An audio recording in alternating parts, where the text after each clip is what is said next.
Hey everybody. Okay, well, welcome to day 3 of the PyHC 2022 summer school. I'm just going to go through a couple quick slides, pretty much the same as yesterday, but just a good reminder in case there is anyone new online. So again, today is day 3. We're going to hear on Solar-MACH here in just a second with a virtual presentation from Jan Geisler. And then we'll hear later on HAPI and a bit on Virus from Bob Weigel and Ashley Smith. And then we'll be ending a little bit earlier today than the rest of the day. So enjoy your night out once more. Just a reminder of etiquette. Again, follow the PyHC code of conduct at all times. Be a good person. Summarized. If you're posting questions to the Slack channel, make sure to post it to the appropriate projects channel for any science and presentation questions. If you have any tech issues, go to the tech questions channel as usual. And then you've all learned the card system by now, I'm sure. And of course, reminder for if you have any links you're trying to find, make sure to check out those pin posts in general. If you're sharing anything on Twitter or other social media about this, use that hashtag we just came up with. And then I heard last night, a lot of people have been asking for further ways to connect with us, find about future events and such. If you go to our PyHC contact page that's linked there, we have all of the links for our mailing list. If you want to get on that, I email it fairly regularly. We have a couple different chat rooms we use, and of course our Twitter. And then just a reminder to make sure you hold on to your badges and internet connection info at the end of the day. And once more, leave those cards on the tables. So that's all I had. Jan, are you here? Oh, we can't hear you.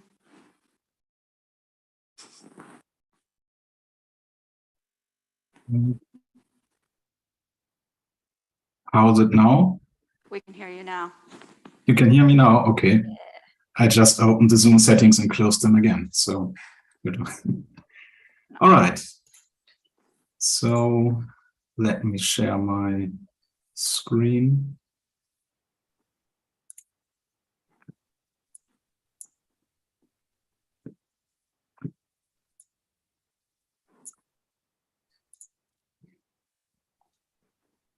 So can you see my shared screen? Yep. Perfect.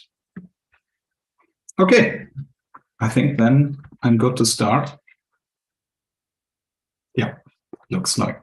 Okay, hi everyone. Welcome to the 3rd day of the PyHC summer school. I want to give you today an introduction to Solar-MACH. Which is subtitled a multi-spacecraft longitudinal configuration plotter. Yeah, as I said, as Julie said, I'm Jan Geisler. I'm here for the Solar-MACH team, so this is not my sole own work. Part of this work was funded by the EU project Serpentine. I will come to that in a second. But before I start, I think the first question everyone probably have who is not aware of Solar-MACH is what is Solar-MACH actually, because the abbreviation, well, doesn't tell itself directly what it is. So Solar-MACH stands for Solar Magnetic Connection House Tool. And it's shortly described a multi-spacecraft spatial configuration and solar magnetic connection plotter. So in principle, all that is doing is providing this kind of plot. And the last days we had really awesome presentations by the impressive packages like AstroPy, SunPy, SpacePy, and PlasmaPy, which really give you like a huge set of tools, a full tool set that you can utilize in your Python coding to write your own programs, and well, you can really do a lot with them. And today Solar-MACH is an example of packages which are really much more focused in their use, so it really has like this one main focus, and it's also relying quite heavily on the basis laid out by AstroPy and SunPy. So we really thank this projects for providing all the functionalities. So you couldn't actually say that Solar-MACH is like an extended example on how to use SunPy in a nice way. So yeah, what do we see here? Perhaps I explained it now so that I don't have to do it later. The plot here on the right shows us a top view on the ecliptic plane. And we have, of course, in the center, the sun. And here at always at 6 o'clock, so to say. So on the downside part of the plot, we always have the Earth, if we decide to plot it. And then we have the other bodies like spacecraft and planets around it. So the main idea is that you just provide the date time you are interested in and a list of bodies, spacecraft, planets, you name it. And then Solar-MACH will dig out the exact positions of the spacecraft from the internet. So I think it was Stuart mentioning it in the SunPy presentation on Monday. So we're using the getHorizon chord function from SunPy, which gets the data from JPL Horizon. So it directly loads all the coordinates from the internet. You don't need to provide any files for this. And what we then plot here, so you see the radial distance is given in astronomical units. We have all the different bodies, and these lines here are the interplanetary magnetic field lines in an idealized way, connecting our different spacecraft to the sun. So this is the solar magnetic connection part. And then we have some other options like plotting this dashed or dotted line, giving you the direct line of sight. And this arrow, which sometimes is plotted, is the so-called reference longitude. This you can freely provide. Usually, what we want to like to do is to give here the location of a flare, but you could also indicate, I don't know, an outgoing CME. And this black dashed line is then the interplanetary magnetic field line originating from this reference location. And also worthwhile to mention are the longitude coordinates. So in the SunPy presentation, you've been told about Stonyhurst coordinates, which would be a system where we have 0° longitude here at the Sun-Earth connecting line. You see we have here 315. That's because we use for this tool, like as the default setting, the Carrington coordinate system, which is quite similar to the Stonyhurst coordinate system, but the longitude is defined differently. It's defined such that Carrington in the end of the 19th century at one point decided, okay, now we have the 0° line as the connecting line of Earth and the Sun. And since then, this coordinate system is co-rotating with the Sun. So with one rotation of the Sun, these 0° part of the coordinate system also rotates around one time. And this has, of course, well, it has ups and downs. So if you're only looking from the Earth perspective, you probably want to use Stonyhurst because it's much easier. But if you have a situation where you have multiple spacecraft, for example, looking here from the solar orbiter perspective, then the Stonyhurst coordinates are for you also some kind of arbitrary.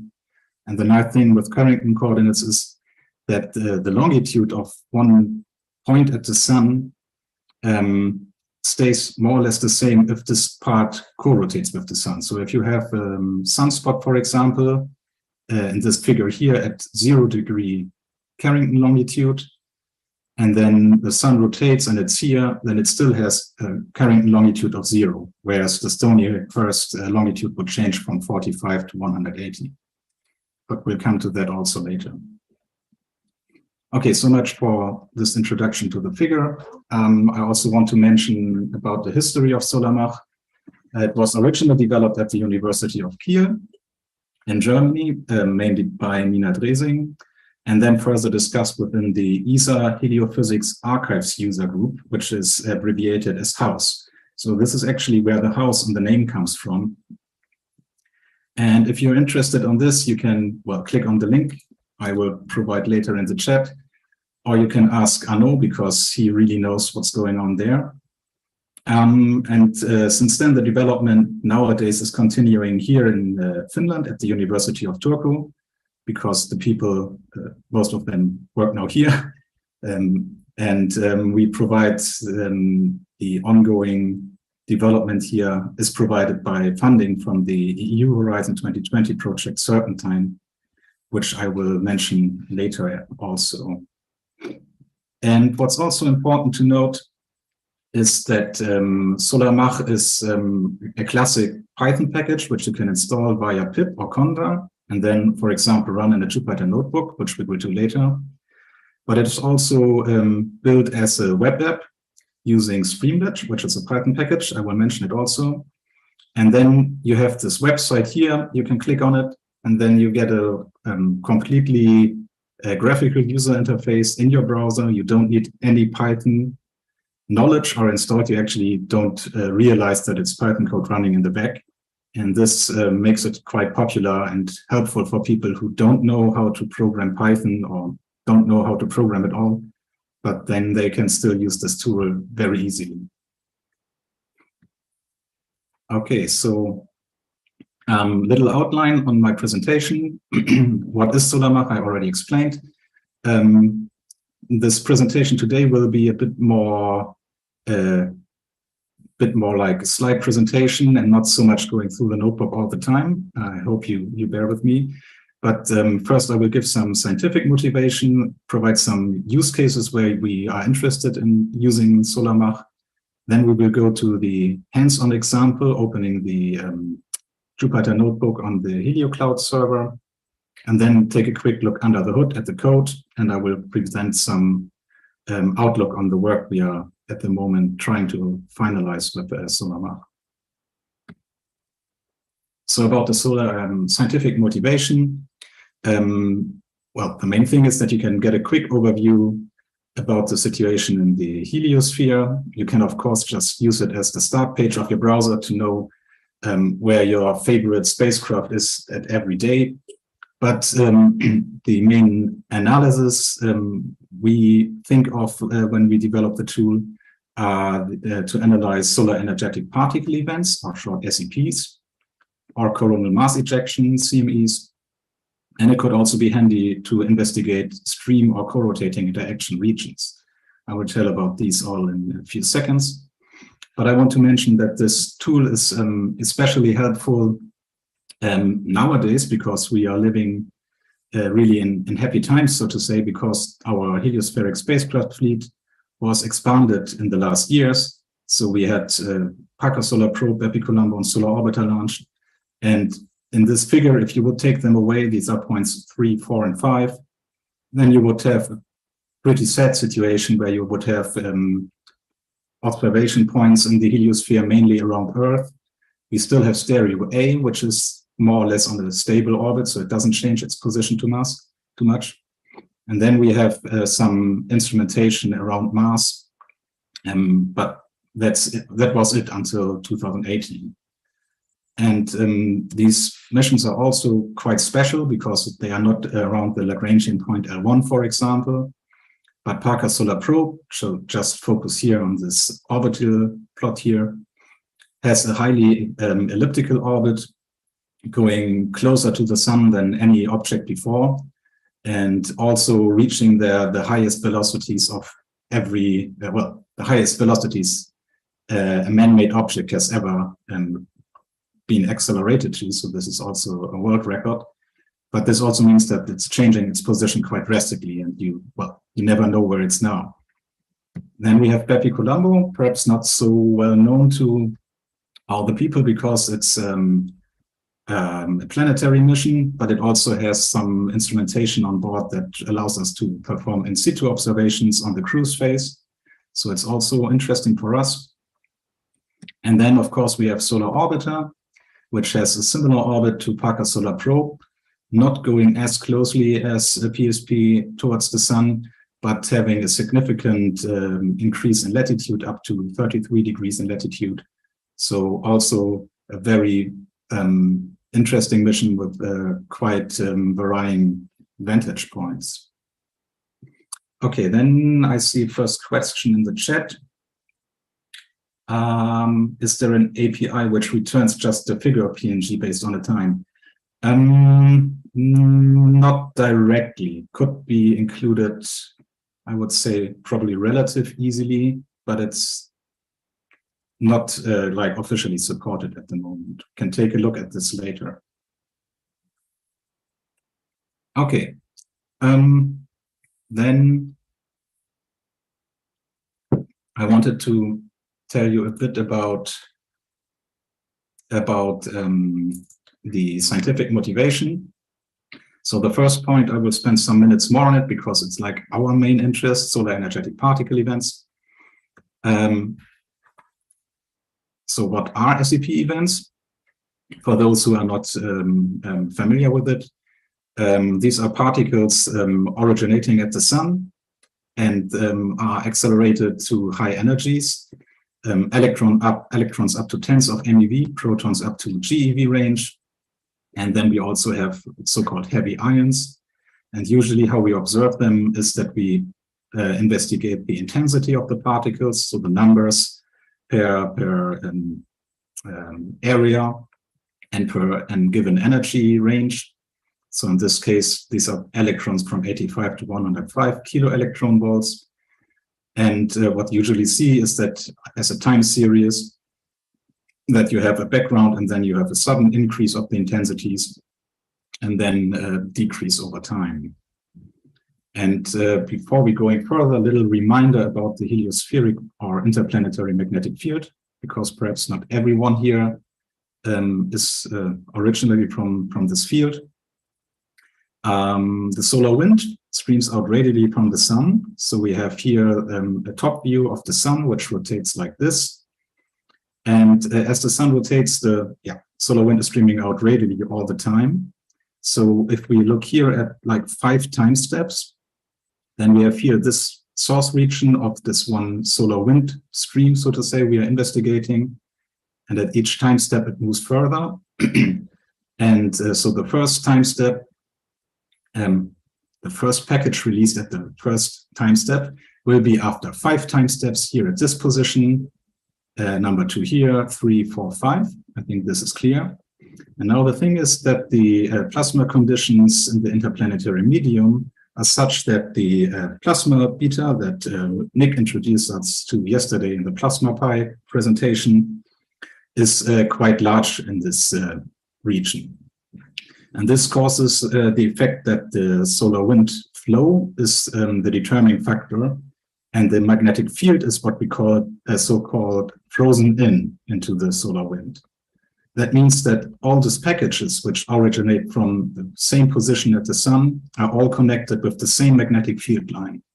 So the interplanetary magnetic field line, as we observe it, in an idealized version, of course, has then this banded shape. And it's also important to mention that, of course, this curvature of this spiral line is also depending on the solar wind speed, because if the solar wind speed would only be half the size, then the first package wouldn't be here, but it would rather be here, second one here, so we would have a more banded field line. And in total, this then leads to the situation as this. So we have these spirals, which are described as Archimedean spirals. Again, here is a top view of the ecliptic, sun in the center. Indicated by these arrows are the solar wind plasma flows. We're going out radially with around 400 kilometers per second. And then we have all this spiral magnetic field line. And you see here indicated the orbit of the Earth. So you can guess how the curvature is around here. And you already saw it in the first picture of Solar-MACH. Now, why are we so much interested in the magnetic field lines? So the thing is that as far as we know, there are 2 sources of solar energetic particles. So they are not directly produced in the sun and part of the solar wind, but they are higher energies. So the particles needs to be accelerated somewhere. And there are 2 sources which we know of. One is are flares at the sun. There the acceleration can take place, which is, well, as you would think of, quite confined spatial things. So this flare is really just at one place. So then the particles would be accelerated, injected into the interplanetary medium, and as charged particles, they will gyrate around the magnetic field lines and then can be detected if your spacecraft is connected to this magnetic field lines. And the second source are actually coronal mass ejections, or more specific, shocks that can be driven by coronal mass ejections. So if you have this huge ejections of mass from the corona that is ejected into interplanetary space, it can drive a shock front in front of it. And at the shock front, particles can be accelerated to high energies. And this means that this acceleration region can be much broader in longitude and also latitude. And the particles then can be observed in a wider longitudinal range. And this led to the classical picture of having two types of different solar energetic particles, impulsive and gradual. And impulsive, just from the time profile, they are really an impulsive increase and then quite quickly decreasing again, usually taking place at one day, where gradual events are more, as the name indicates, gradually increasing and taking longer to decrease again. But they are also varying quite in the composition of the particles that we are observing. I quickly go to see some questions. Does Solar-MACH take into account how the solar wind speed varies with longitude? No. So we just assume, which is, I think, a quite good assumption, that the solar wind speed doesn't change that much going out through the heliosphere. And the question about what causes the shock here in the CME, I cannot quickly answer this question here because this is not really my field. Perhaps someone else can answer it in the chat, or we have to take a look at it later. Okay, so impulsive and gradual events. The thing is that I mentioned already that the particles, as charged particles, travel along the magnetic field line, and that this interplanetary magnetic field has the spiral structure. And this causes the effect that even though, for example, you are observing a flare in the center of the sun from Earth, you probably don't see any particles reaching Earth, because if you would look at a magnetic field line at this position, it will just go like this. So if you look at particle simulations, you have Earth here, then they will just go, well, to the side and you don't see anything. So to be well connected for Earth, we need to have the particles originating at a point 60 degrees to the right from the Earth real point, or west 60, so in Stonyhurst coordinates 60 degrees, because then you're on a magnetic field line which directly is connected with Earth. And what's also really important is, if we are looking, for example, at the simulations, the thing is that we always say the particles are stuck to the magnetic field line, but they can actually move perpendicular to the magnetic field lines, to other field lines, by scattering on magnetic irregularities and so on. So this is what's called then perpendicular transport. And if you have like a weak perpendicular transport, we have this more or less classic picture. But actually, we see that we can have quite strong perpendicular transport. This is here in this simulation. And then you can have a flare here, but the particles are spread over half the hemisphere in the in longitude. And this means that you actually can observe particles that are at the backside of the sun. So in this case, the event is going towards the backside of the sun. We are here at Earth, and we could still observe particles. In some cases, this is not always true. But this leads to the situation that this classic picture is not so easy. So it's like smearing into each other a bit. So gradual time profiles and wide spreads can also be generated by strong perpendicular transport. And that means for us to really be able to know what's going on, what are the drivers of the particles, where do they originate, we need to have multiple observations. So ideally, we have some measurements which are directly magnetically connected to the flare location, and other measurements around which still see the particles, but with a different time profile. And this is where we really need this Solar-MACH tool. So if we see a solar energetic particle event, to see, okay, how are the connections of our different spacecraft? How can we explain our observations in the in situ measurements? But I don't want to spend too much time on this scientific background. So just quickly, the other two examples I had were CMEs and SERs or CERs. Coronal mass ejections, I think everyone knows, and I already mentioned, they are not only accelerating particles, but they are itself also important factor, for example, for space weather if they hit Earth. And depending on the constellation of our spacecraft, we can have really nice situations. For example, here 2 years ago, we had a CME which was heading towards Earth. And you can see in the configuration plot that it was first going over solar orbiter at Earth. It was detected by the Lagrangian spacecrafts like WIND or ACE, and also by Pepe Colombo, who was happened to be there at the same time. And also we had stereo A here as an observer from the side, which gives us like a nice opportunity that you could see how the CME was evolving with radial distance by measuring it at all the different spacecraft. But you could also observe it from the side. And this is really something important for CMEs and was one of the main drivers for the stereo mission launched back in 2006. Stereo was made up of 2 missions, stereo A and B, which both are in an Earth orbit, but trailing ahead of Earth and behind of Earth. And so in 2011, we had in 2011, we had an CME, which was observed by the 2 stereos and SOHO at Earth. And we really had the opportunity to get stereoscopic view of the CME. So I didn't mention it, but CMEs, you can observe them in white light if you have optical instruments.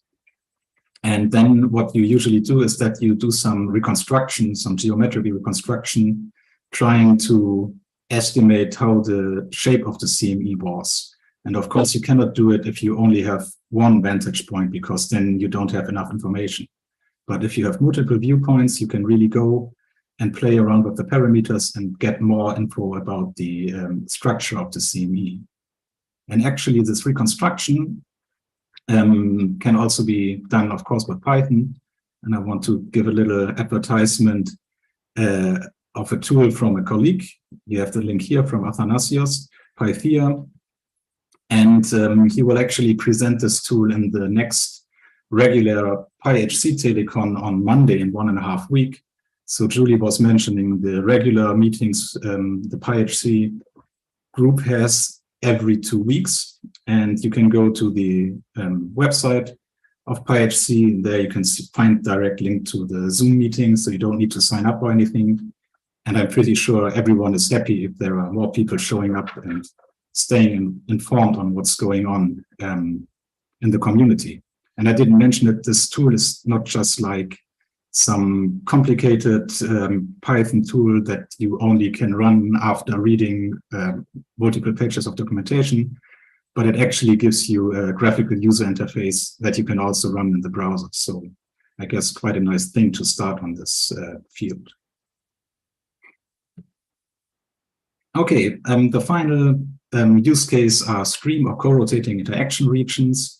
These are established. We have the solar wind, usually with a speed of about 400 kilometers per second. And I mentioned that the shape of the interplanetary magnetic field line depends on the solar wind speed. And it can happen that you at another position at the sun have fast solar wind being emitted. And the fast solar wind then has a more or less bended spiral line. And that means that at one point, these will intersect the leading slow solar wind magnetic field lines. And where this intersection takes place, a stream interface is established. And this situation can be quite stable and is co-rotating with the sun, or can co-rotate, and then we call these co-rotating interaction regions. And these are also quite interesting to investigate. And also here, Solar-MACH can be quite handy, because you can, for example, take a look at this CER situation in 2007, quite a long while ago. There we had Earth and the 2 stereo spacecraft at this point quite close to the sun, because they were just launched. And we actually also had Ulysses here. And well, then you can define the solar wind speed for the different spacecraft differently. So you can have the slower solar wind speed here, for example, for stereo as number 1 and Ulysses as 4. You can see that the curvature is a bit how to say, stronger compared to number 2 and 3, where it's more like a flat line. So you can see here that you have at some point an intersection of the magnetic field lines. So you can play around to try to investigate where the co-rotating interaction region would be, or just to visualize how the situation is. Quite often people would just want to have a figure in their paper. Okay, these are the situations of our spacecrafts. And you don't need necessarily to do some analysis with it. But okay, so much for this introduction. Let's take a look at the actual notebook.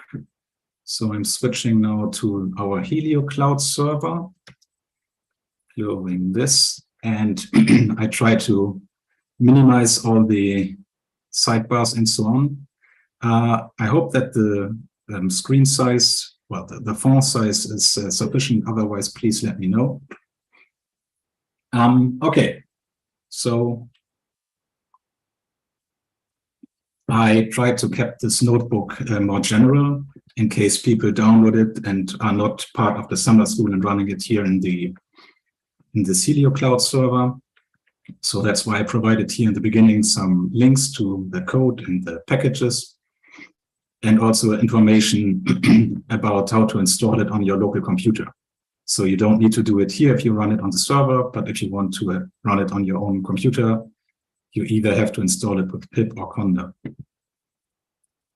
And then all we are going to do is just import our function. I provide here some plotting parameters just for this presentation.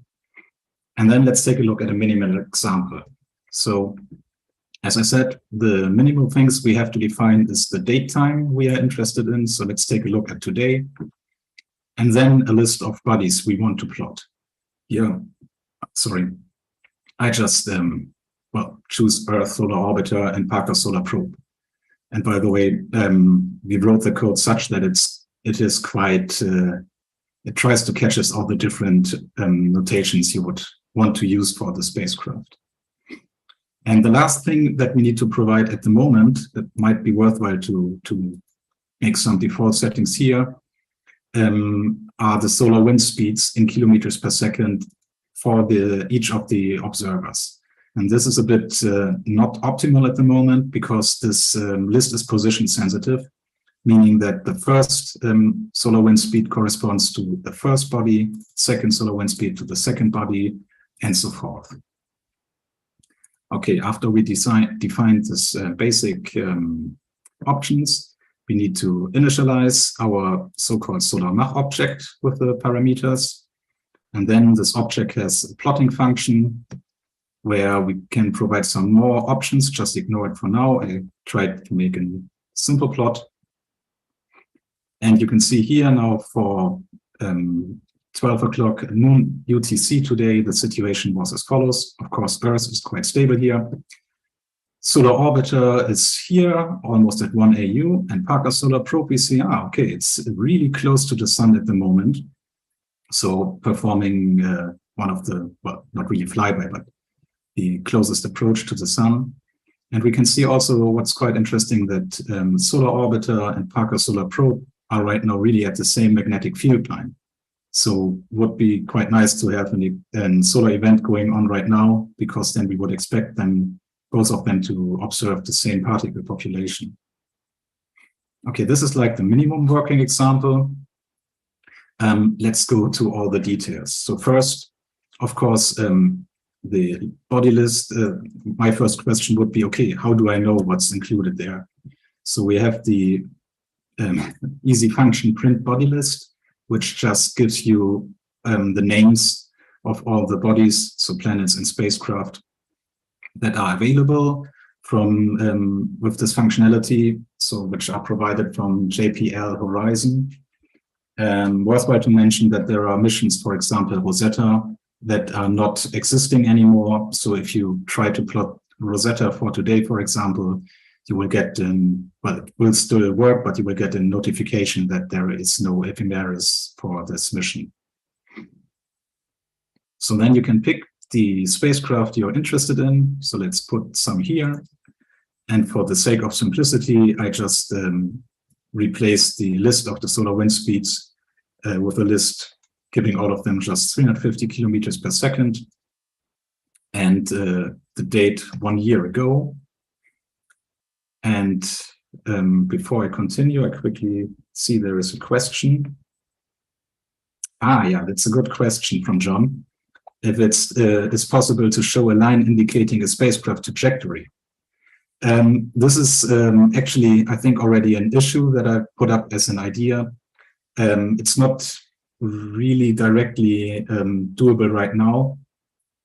I have some example at the very end of this presentation, which a bit is doing this, but this is definitely something we plan for the future because, as I mentioned, Parker Solar Probe can change quite a lot in a short time scale. So this would really be interesting to have in the future.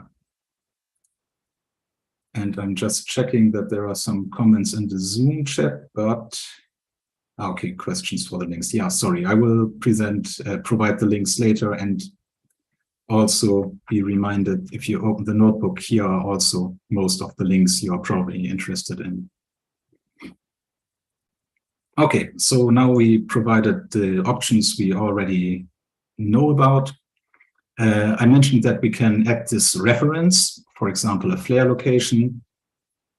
And here we need to provide longitude, and we also always carry the latitude with us, even though in this plot we provide so far, of course, you cannot see the latitude, but in the data itself it's present.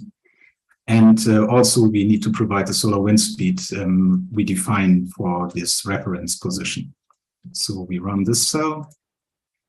And then we have half a dozen of plotting options, which just, except for the file name where we want to save it, all are just true and false. So we can decide whether we want to plot the interplanetary magnetic field, so plot the spirals. If we want to plot a direct connection line from the body to the sun, I deactivated it here. Then also show Earth-centered coordinates. So these are Stonyhurst coordinates. I will come to that in a later example. We can make the figure transparent if you want to have it for your presentation, even though I noticed that if I run it here in the notebook, regardless of this parameter, it's always a transparent background. And you can decide if you want to have numbered markers. So if you want to have this just colored markers, or to have numbers, which we introduced, well, if you have some color deficiency, or if you think you want to have it printed out as a black and white version, then numbers can be quite helpful. And finally, you can provide a file name, or you can make it semi-automatic, just providing it with a date time. And then again, we initialize our object and run the plot function on this object. Now providing here all the parameters we defined. And if we define here as the out file parameter, the file name, then this file, this plot will be saved in the same directory we are in. So this is the situation 1 year ago. I have to mention the numbers here. You see that they are slightly misaligned, but this is only in the view here in this notebook. So the PNG file, which has been saved, has the numbers nicely aligned. This is just here, well, in the notebook. Okay, so we can see here the situation today, a year ago, with quite a lot of bodies in it. Yeah, and you can see also how the spacecraft positions vary. So you have here like almost half the hemisphere without any observer. Okay. I mentioned already that we carry the latitudes with us, and this is especially important because we don't only provide the plot, but, well, we have the data, so of course it's possible to print out all the coordinates we have. So our object has, next to the plotting function, the coordinate table function, which just returns you a Pandas data frame. And if we display it, we can see, well, the name of the spacecraft body, it's carrying longitude and latitude as it's derived from the JPL horizon system, and also the heliocentric distance in astronomical units. Then, as a standards parameter, we calculate the longitudinal separation to Earth and also latitude. The solar wind speed we defined for this object. This is all done manually. Of course, one could think about in the future to really get the data from observations for some of the spacecraft, but for now you have to do it manually by yourself. And then what we are actually doing, I didn't mention it, this magnetic field lines we are plotting here actually perform a ballistic backmapping. So we take as a starting point our spacecraft position, we take the equation for the Archimedean spiral with a given solar wind speed, and then we calculate where at the sun the foot point of this magnetic field line is. So this, of course, is a different longitude than the longitude where your observer is. So this coordinates are also given out here. And then what's also quite handy is the separation between the calculated foot point in longitude and latitude of our body, so of our observer, and the separation to the reference longitude we provided. So here we provided the reference longitude just at 0 degree longitude. But quite often you want to know exactly, okay, how far am I separated? How well am I connected to an active region, to a flare which takes place at one specific position at the sun? So this number will give you an estimation of the separation. And of course, it's a Pandas data frame. You can, for example, change the index so that the spacecraft is the index of the Pandas data frame. And then you can also get the real values out of it. For example, the heliocentric distance is of course rounded here, but if you print out the values, you get the higher precision data. Okay, the next example is using Stonyhurst coordinates instead of Carrington coordinates as the input for the reference longitude and latitude. For example, we want to take a look at the first ground level enhancement, GLE, so a solar event which was observed even at the surface of the sun of our current solar cycle, which took place in October last year. So first we just provide some options, so some observers, some more or less realistic solar wind speeds, daytime, and some plotting options. And now let's assume that we want to provide the coordinates of the active region of the sun and Stonyhurst coordinates, because that's how we measured them from Earth. Unfortunately, this has to be done at the moment in the notebook version manually. But as we have learned on Monday, it's quite easy. So we just can utilize the same functions we are using internally for Solar-MACH. From AstroPy, we import a sky coord, because actually the SunPy function, which gets the spatial coordinates, provides these also in the sky coord object. And from SunPy, we import the frames object. And then we can provide as input parameters a longitude and latitude in Stonyhurst coordinates. So in the coordinate system where the Sun-Earth line is 0 degree longitude. And then we can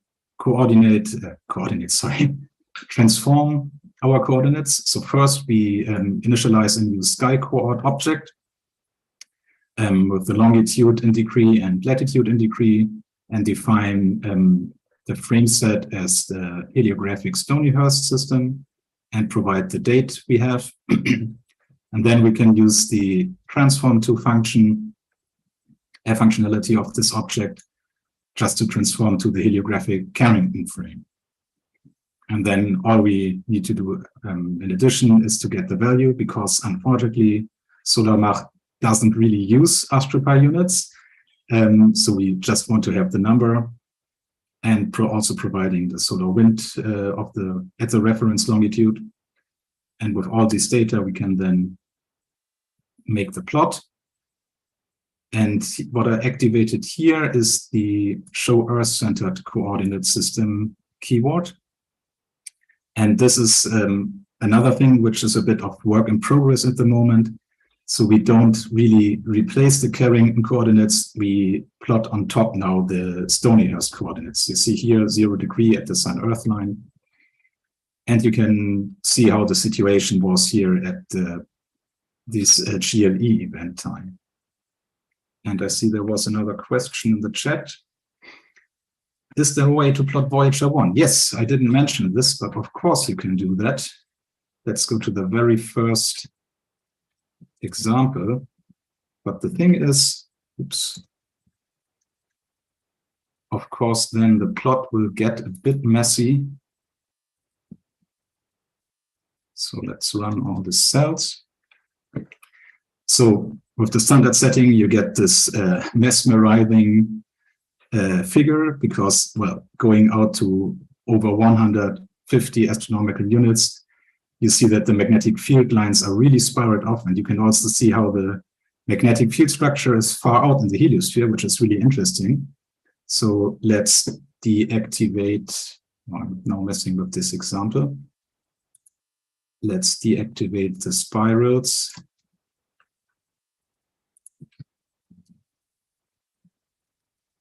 Run it again.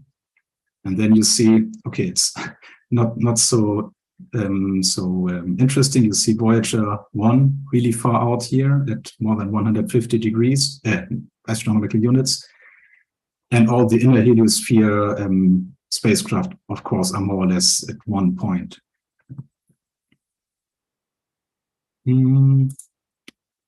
Was there more questions? Yes. Okay, let's see. What else do we have for question? Are there plans to also take non-zero heliographic latitude into account? Yes, well, definitely, because as you mentioned, Stellar Orbiter will go out in latitude. So for this times, it will be really interesting to either make a side view figure where you also would have the latitude, or to actually calculate the projection of the distance in the heliosphere. So this is definitely something we want to provide, because also it's not too complicated. And I will also show you an example in the Outlook later, which more or less goes into this direction. Then the next question. Is it possible to incorporate Solar-MACH as a component in other analysis applications? Well, I think it's definitely something which would be a nice thing. And as we are using SunPy functions and the main code is actually not too much, you could, of course, just like copy and paste the code and include it yourself. But if we know what exactly we are aiming at, of course, we can provide something like this. And as I will explain later, of course, all this development is open source, and we are really looking forward on people contributing. So with ideas, bug informations, or actual code suggestions. Okay, let's continue, because actually the time is running. Okay, so we were at example number 3 using Stonyhurst coordinates. Was this figure? Then the data frames, of course, we can just get the data out. So, well, this is more like a wrapper than for the get horizons coord function of SunPy. But still, you can provide the options. You still need at the moment to provide the solar wind speeds. You can then initialize the Solar-MACH object and skip the plotting part and just directly print out the coordinate table, Pandas data frame. And you can also see that if you don't provide a reference, you have less columns, because of course you don't see then the separation of the reference to your magnetic foot points. But if we provide here the reference longitude and latitude, we get the full Pandas data frame as I've shown in the previous example. And I want to show you some ideas for further usage. So in the chat, there were already some, like plotting the trajectory of spacecraft over a given time range. And you could actually more or less do something similar to this by looping over multiple date times. So this could be interesting, for example, if you have an event catalog. So for CMEs, SEPs, and so on, there are multiple catalogs where people collect all the events at which times they were and providing some parameters. And you could take such a list of date times provided as a Python list and just loop over these. Or a different list of date times you could loop over is, and this I will do in a second, is to loop over daily constellation plots and then combine them into one animation. So actually I won't run this cell because it will take some time, but I can tell you what's going on. So we have some options provided here.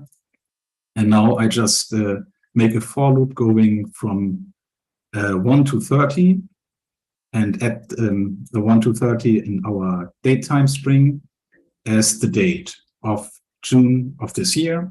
So what we are doing, and then just providing file name, initializing, and plotting. And this will produce for us 30 figures. So for the 1st of June at 12 o'clock, 2nd of June, and so forth. And then we can take a list of all the files that we just created. I use glob for this. It's a really nice function. So provided a sorted list of all the 30 plots. And then I'm using, I just quickly looked it up, image.io, which is a function which produces an animated GIF object. So all we are doing here is that we append each of the file next to each other. I don't would run it here because it will take some seconds, but the output you get is an animation like this. So it's a bit big. I want to have the date on it. So you can see for this June how the spacecraft will move on a resolution of 1 day. You can see Earth is stable, stereo A and actually stereo B will move closer to the Earth. You have the planet movement, Mars, Venus, and Mercury here. And Solar Orbiter is quite stable here. But you can see Parker Solar Probe, we saw in the first plot, it's right now at the 12th encounter, someone mentioned in the chat. And you can see how fast it's moving outwards. You can also see that Pepe Colombo is at the moment performing some Mercury flyby, it seems. And also interesting, you see how the Parker Solar Probe, the magnetic connection changes quite a lot with this rapid change in longitude, of course. And we can see, for example, that here around the 10th of June, we will have a nice alignment of magnetic field lines of Pepe Colombo, PSP, and Earth. So it would be really nice opportunity to, for example, intercalibrate the different instruments on these missions. Then, of course, we can also loop over multiple date times without providing this figure, just to get a list of the coordinates. So, of course, you can do it if you don't want to directly use the SunPy functionality. Yeah, you can run over this and get all this data frames, and well, then you have to dig out the data of it. I didn't do this now here as an example. Okay, there were more messages in the Slack. Will it eventually be possible to show currently unavailable instruments? Or is there a way to sidestep the absence? What exactly do you mean by unavailable instruments? So, for example, of course, you can plot the wind spacecraft, which is, I never did it because it's just at the Earth position. But you see, for example, stereo B is not functioning anymore, but the ephemeris is provided by JPL Horizon, so we can plot it. And for example, I mentioned Rosetta, but for Rosetta, there is no spacecraft anymore because, well, it crashed onto one of the comets, I think. So I don't know if this answers your question. And then another question was, Can you show again how you make the notebook to show the animation? Yes.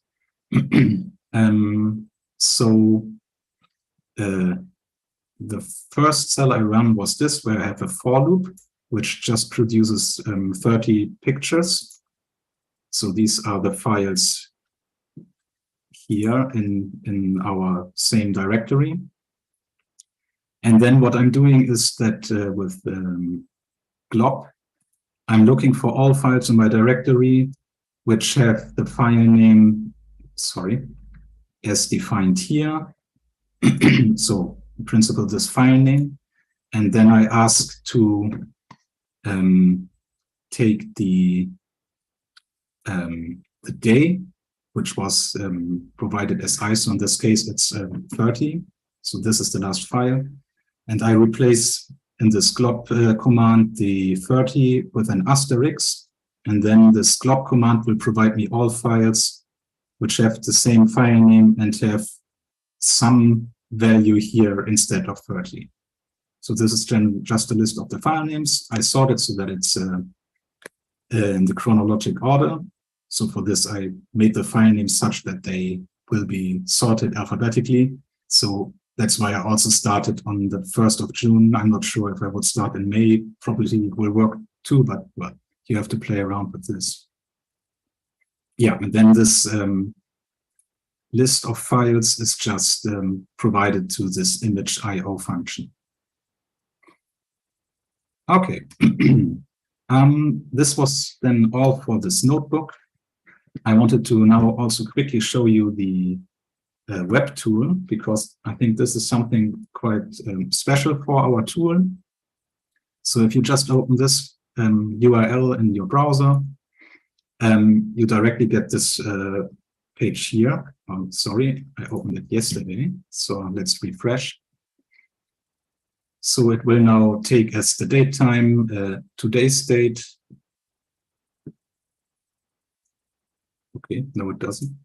Well, anyhow, if I would open a clean tab, I think, then it will do it, or perhaps it's still doing it. So this Streamlet I didn't mention is a Python package that is quite nicely, it's also open source and provides you something like IPy widgets. So provides you something like this datetime selector and so on. And you can quite easily rewrite your function or notebook into such a web app. You can then run it. So this Streamlit provides a server, so you could just run it with one command on your local computer for testing. And you can also upload it to well, your own server. And you can also use some free service they are providing. So this tool here is using this free service. Of course, if you want to have a higher capable server or some private server, then you have to pay for the service. But the functionality or the software itself is open source. Important to mention is here in the upper part, this running indicates you that the software is doing something at the moment. So I'm wondering if we have right now some kind of stress test, because all of you are opening it right now. Let's see.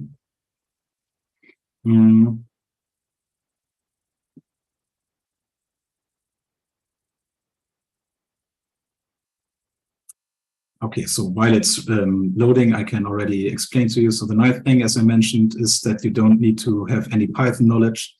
You can select the date here and the date time as the time.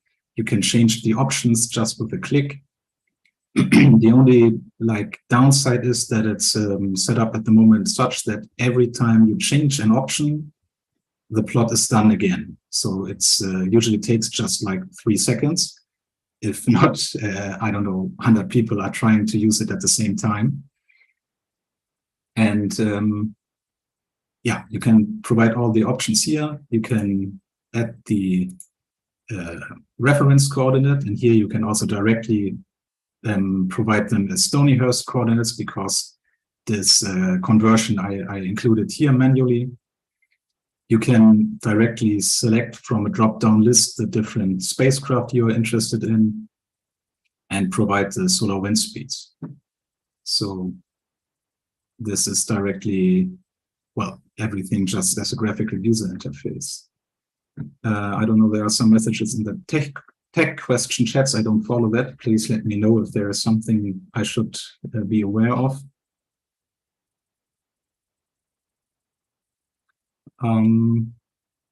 What also nice is about this Streamlit tool, when it's working, is that it's nicely working on mobile devices. So here I set up in my Firefox to simulate an iPhone. And if you open the page the first time, so this is still from 2 days ago, you get this view so that people know that there is some options, so you can close this option thing. And then you have, well, a nice little view of of our Solar-MACH plot. Here, it's also caged to see that the data frame table is also provided. So if we perhaps rotate our iPhone, you can see, you can read it better. So you get all the coordinate information. You can download these as a CSV file. And of course, you can also download the figure as a PNG file. So you can easily sit on the couch browsing, of course, science Twitter. And if there is an event going on, you can download the constellation and tweet a reply if you're into that. And what's also important, and perhaps also a bit answer some of the questions in the chat, is that I rudimentarily include a setup so that you can provide all the input parameters directly in the URL. So you can see here, now you have the real URL of the Streamlit service, and you can provide here the date, the time, and the list of the bodies you want to use, and the corresponding solar wind speeds.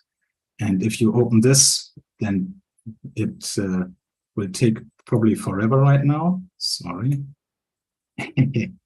Okay, yeah. So we see that the free version, it seems, is not intended to be run by, I don't know how many of you are trying it at the moment.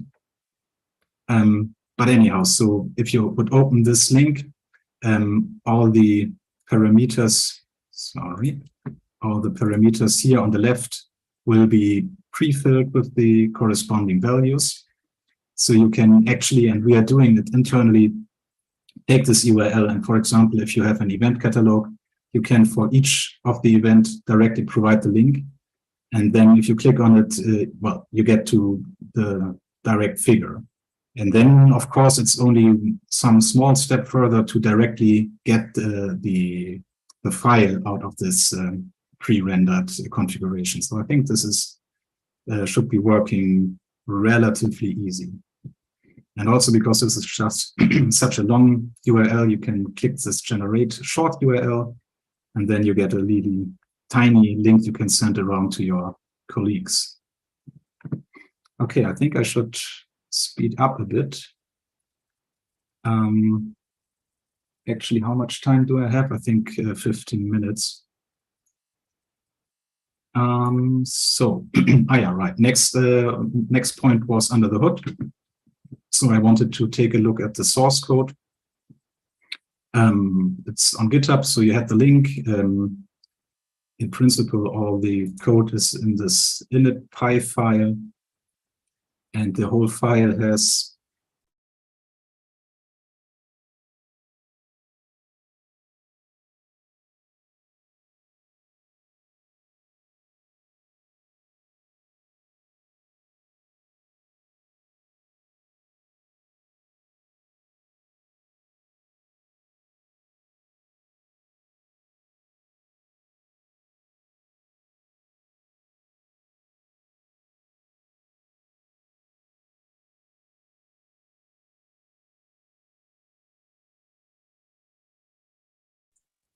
yes, thanks for mentioning. Yeah, I had these Zoom controls a bit in the way, and when I moved them to the side, I hit the mute button. Sorry. So as I said, I'm here now in the GitHub repository, and I was saying that all the code is in this one Python file. It's only 400 lines, so it's not too much code here. And the main functionality we are importing from SunPy is the frames function and the get horizons coord. And well, this is like the main thing, how we get the coordinates. So for each body, we provide the name, for example, Earth, and the date. And then we get the longitude, latitude, and radius in degree and astronomical units. And then we can transform it with the frames to Carrington coordinate system. So this is really nice functionality. And I think this is all I want to say here. Perhaps a quick comment on Streamlit. This is unfortunately at the moment a separate repository. So in the near future, the plan is that the Streamlit app is utilizing just the Python package that I just showed you the code of, but I just quickly wanted to mention because it's perhaps interesting for some other people. So for Streamlit, you install the Streamlit package and then you import it as ST normally. And then you can provide, for example, the title of the page, or you can just put in some free markdown. So you can then get some, like build your web page with this. And it's intended to have this sidebar I showed you where you can provide the parameters. So for example, you can say st for streamlit.sidebar, then the following thing will be put into the sidebar. And you can open the date input widget, give it a title, give it a standard value. And so if you then use this widget, provide a date, then this variable will be saved as D and the whole script will be rerun. The link to the Streamlit version, yes. So that's here.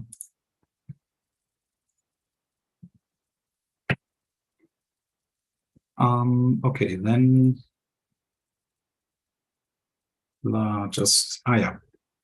I have 3 slides left. So I wanted to give you, 4 slides. I wanted to mention that I already said it, that we really like to have more people participating. So here are the links as the other presentation already mentioned. If something is not working for you, but also if you have some ideas or want some features to be added, just go to GitHub and open an issue, or write me an email or contact me on Twitter. And well, we are really looking forward to get feedback because we are quite a new project. And actually, I think this is also a nice project to start contributing to other software if you're into that and think about doing this. But you're, for example, a Python beginner. I think it can be a bit intimidating starting with SunPy, even though people are really helpful, and I don't want to say don't start with SunPy.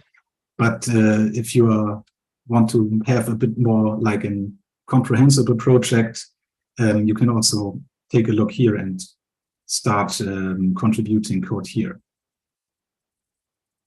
And then, sorry, wrong button. Some very quick outlook. I mentioned that so far what we are doing is so-called ballistic backmapping. So we map back from our spacecraft position along the Archimedean spiral to the sun. And what we are working on and hopefully plan to release quite soon is to add some more detailed potential field source surface, or PFSS, modeling in the corona. So PFSS, just a quick info. This is quite standard model to calculate magnetic field configuration in the corona. It assumes a current free corona, and then you have a lower boundary, which is the input parameter, such a really measured magnetogram map of the magnetic configuration at the photosphere, I guess. And then this model maps, extrapolates the magnetic field lines from here to the upper boundary, which is called the source surface. It's usually at 2.5 solar radii. And the condition is that at this upper boundary, all field lines have to be, are forced to be radial. So the thing is, here in this figure, you have the sun here.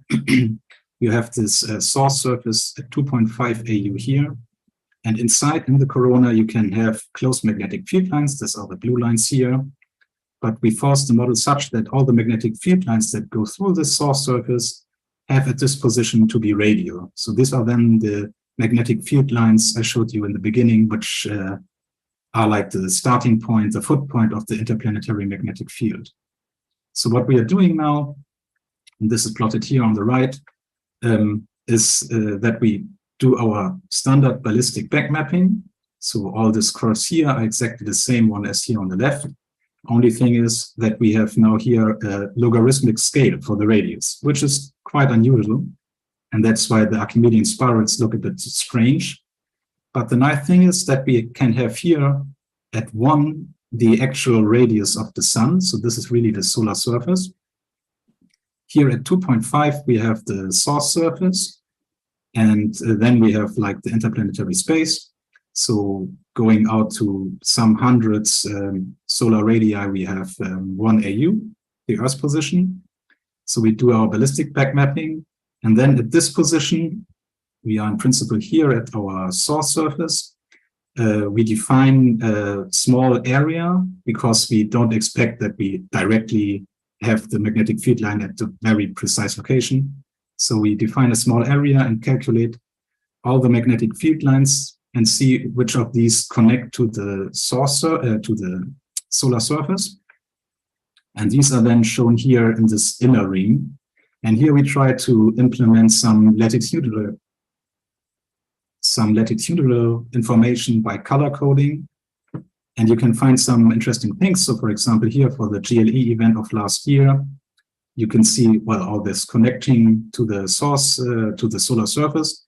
But for example, Parker Solar Probe, at the point where it hits the source surface, there are actually magnetic field lines connecting this point to a position in the northern hemisphere as well as to the southern hemisphere. So this already runs in principle in the Streamlet app, so it takes some 30 seconds for the first one. But the idea is that also people can just use it without any knowledge. Of course, we have to provide some caveat that you have to know what's going on. So you cannot directly make this figure and then know, okay, let's say, okay, now I know everything, I'd write a paper. But it gives you really nice idea on how the situation is and where exactly your magnetic connection from your spacecraft goes to the surface of the sun. And then I, as last thing, have to make a little advertisement about our Serpentine project. Serpentine stands for Solar Energetic Particle Analysis Platform for the Inner Heliosphere. I mentioned it's an EU project, and our aim is to answer outstanding questions about the origin of solar energetic particle events. And also, what probably is more interesting for most of you, is to provide an advanced platform for the analysis and visualization of high-level data sets. So what we plan to release in the next month or weeks, I'm not sure, is something similar to this Helio Cloud platform we are using here for the summer school. So a notebook server where we provide some notebooks. Then we work on tools like Solar-MACH. We also want to provide some Jupyter notebooks with detailed examples, for example, on loading all different in situ measurements of all the spacecraft I showed you and directly provide you with plots. So these are really intended also to people who are not so familiar with Python. Then, for example, we have some Pfss tool, which emphasizes a lot on 3D visualization, or some CME shock parameter analysis functionalities. And we also have another Streamlit tool from Athanasios Kolombakos, which you can, I will put the link in the Slack channel in a second, which you can use to estimate heliospheric disturbance propagation. So it's also quite nice. So if you want to be updated, you can go to the project website, and there you can go to contact and sign up for our newsletter, which is sent around, well, every 3 weeks. So it's not spamming you too much, but will inform you if new things are released. You can also follow us on Twitter. And with that, I want to come to a summary slide providing one sentence, like the main phrase So the main thing is, well, this figure, and to memorize that Solar-MACH is a really, really easy tool to use to derive and visualize the spatial configuration of the heliospheric fleet and also its solar magnetic connection at different times. And the idea is that you get directly publication-ready figures. And well, if you want to stay in contact, here are like the main links, and I will put this all into the Slack channel in a few seconds. And with that, I'm done, and I think we have some minutes perhaps for questions.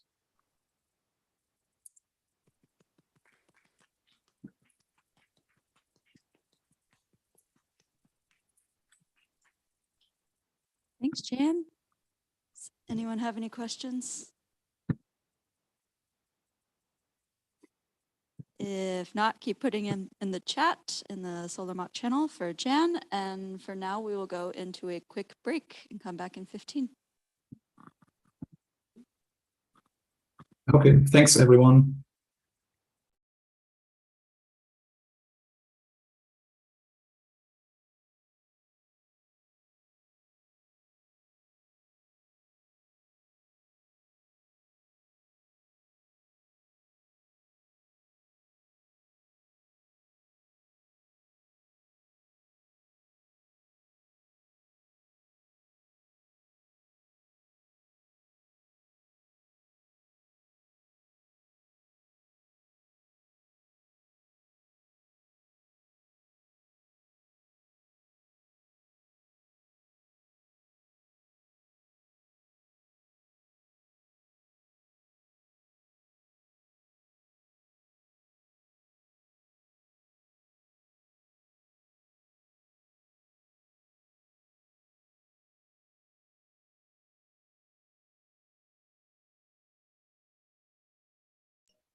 seconds. Test, test. Okay. And then I can power off like this.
Okay, Bob, whenever you're ready, take it away.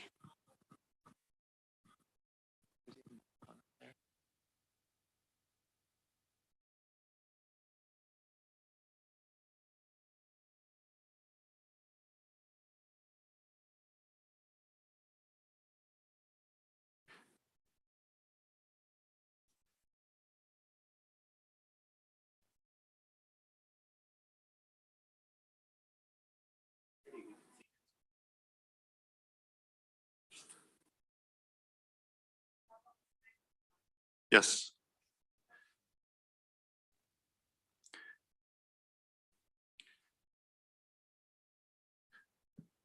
Okay, welcome to the last session for today. I'm Bob Weigel, representing the HAPI project, and we have several other people on site and also on Slack.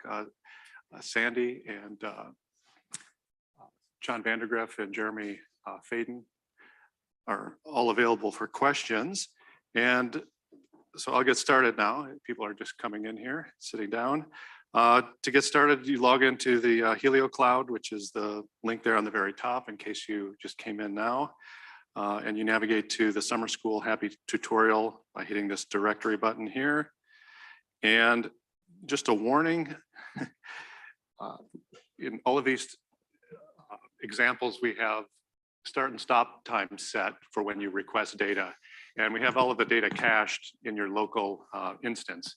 And the reason we don't want you changing the stop and start times is because we could easily flood some servers with 200 plus requests, and they'll probably see that as a attempt at a denial of service attack. And so you're welcome to change the start and stop variables, but while I'm speaking and while this session is going on, please don't. There's a Slack channel called HAPI, as you guys have probably seen. And then finally, this tutorial will post updates and solutions to the problems at this repository, and also have a backlink to the summer school repository where all the other ones exist. Okay, so now I'll get started with the introduction. I'm going to talk about the HAPI client package. It's a Python package, and it allows you to get data from 9 different data servers with just a few lines of code.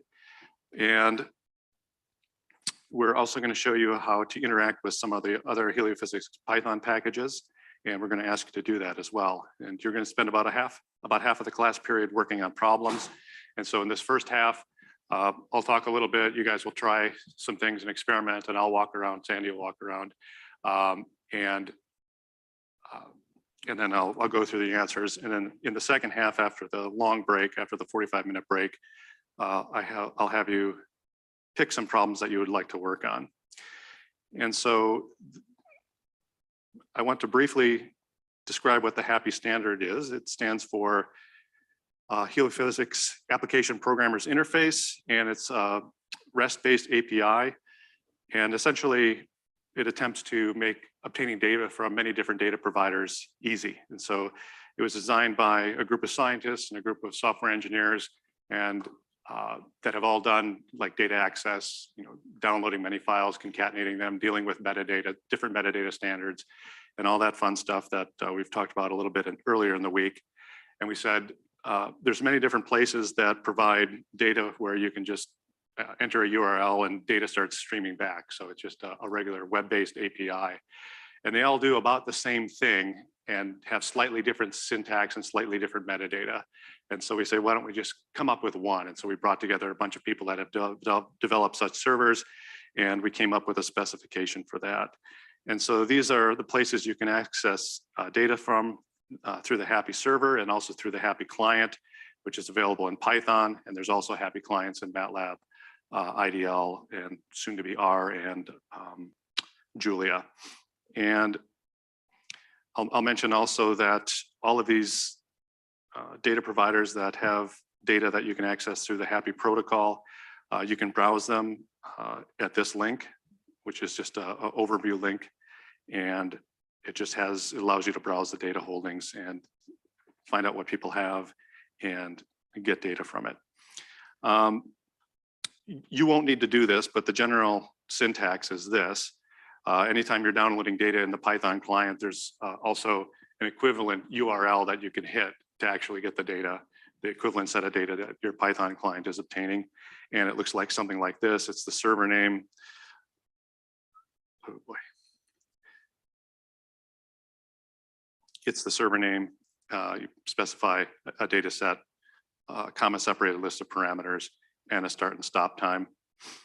And what you get back, and what we'll focus on today, is the data that you get back from the HAPI client, which is a simple NumPy data structure with the data. And so you'll do some experiments with that and also with the metadata. And so I've already talked about a little bit about the motivation for the standard. We've all dealt with this problem of, every data provider does things slightly differently. Even if two data providers are providing CDFs, their file naming conventions and how they structure the metadata and the notation they use for units, for example, might be a little bit different. And that leads to a lot of wasted time. And so this HAPI specification addresses a lot of that. And again, as I mentioned, if prior to this HAPI, if you wanted to access data from the list of data servers, you would have to write 4 different scripts to pull down data from these different data interfaces, because they all have a slightly different web API syntax. Okay, so the HAPI project has 2 parts. One is the development of the API standard, which we won't cover too much today, but it's essentially covers the URL syntax and what you get back when you make a data request, and the development of software that implements the standard. And so there's packages that you can download for MATLAB, IDL, and so on, Java, different clients, and they will all allow you to access data from any HAPI server just with a few lines of code. And so primarily we're going to talk about HAPI client, and then there's also a plotting tool called HAPI plot. HAPI client is required for all the activities. HAPI plot is an optional package, and I'll give examples, and you guys will attempt to do plotting using a Matplotlib, Pandas, and the various other things that you've learned about earlier in the week, namely SunPy, PyTplot, and SpacePy. So I'll give examples of how you can dump that data into their data structures and use their plotting libraries. And then there's one thing that I just want to briefly address here, is the HAPI project addresses the data access problem. Namely,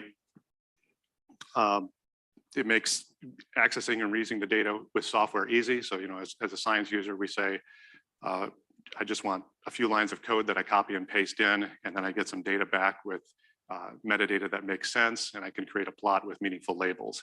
And that was sort of the driving motivation behind the standards, is that end goal is to make it that easy. We don't have to worry about concatenating files or learning, how every different data provider structures their metadata and how they do things. We just want to do things one way for many different places. We don't address the discovery problem. So if you say, I kind of want something to do with a magnetic field on Earth's surface, the HAPI standard doesn't provide a way to enable that kind of search. There is an existing search interface called the Heliosphere Heliophysics Data Portal. Aaron Roberts runs that, and that allows you to do a more general and faceted search. So you could say, I want magnetic field data that's measured on the surface of Earth over this time range, and it will return a list of the data products that are available. And let me just briefly outline those two, because you might, you're going to need them later. Oops. Keep double clicking.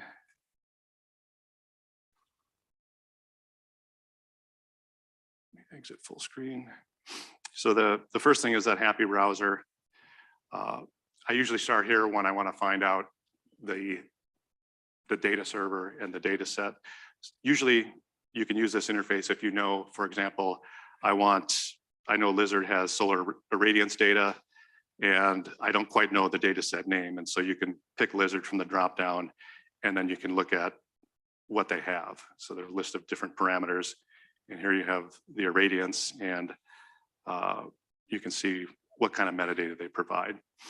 And this interface also allows you the option of inspecting the data over a short time range, plotting an image of the data, and also it can generate a script in various languages. So I use this just to get started, and you'll see a lot of our examples have this syntax where it essentially has a server, a data set, one or more parameters, start and stop time, and then this call. And that's essentially how you are going to use HAPI.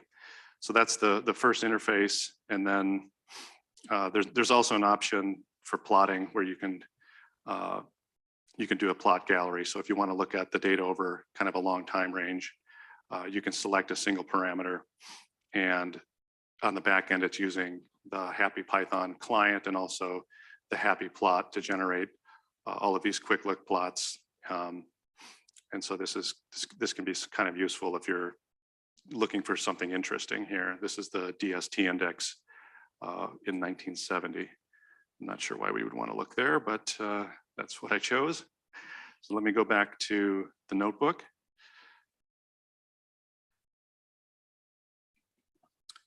The Helios Physics Data Portal is another example, and this is what you would use if you want to find out what's out there.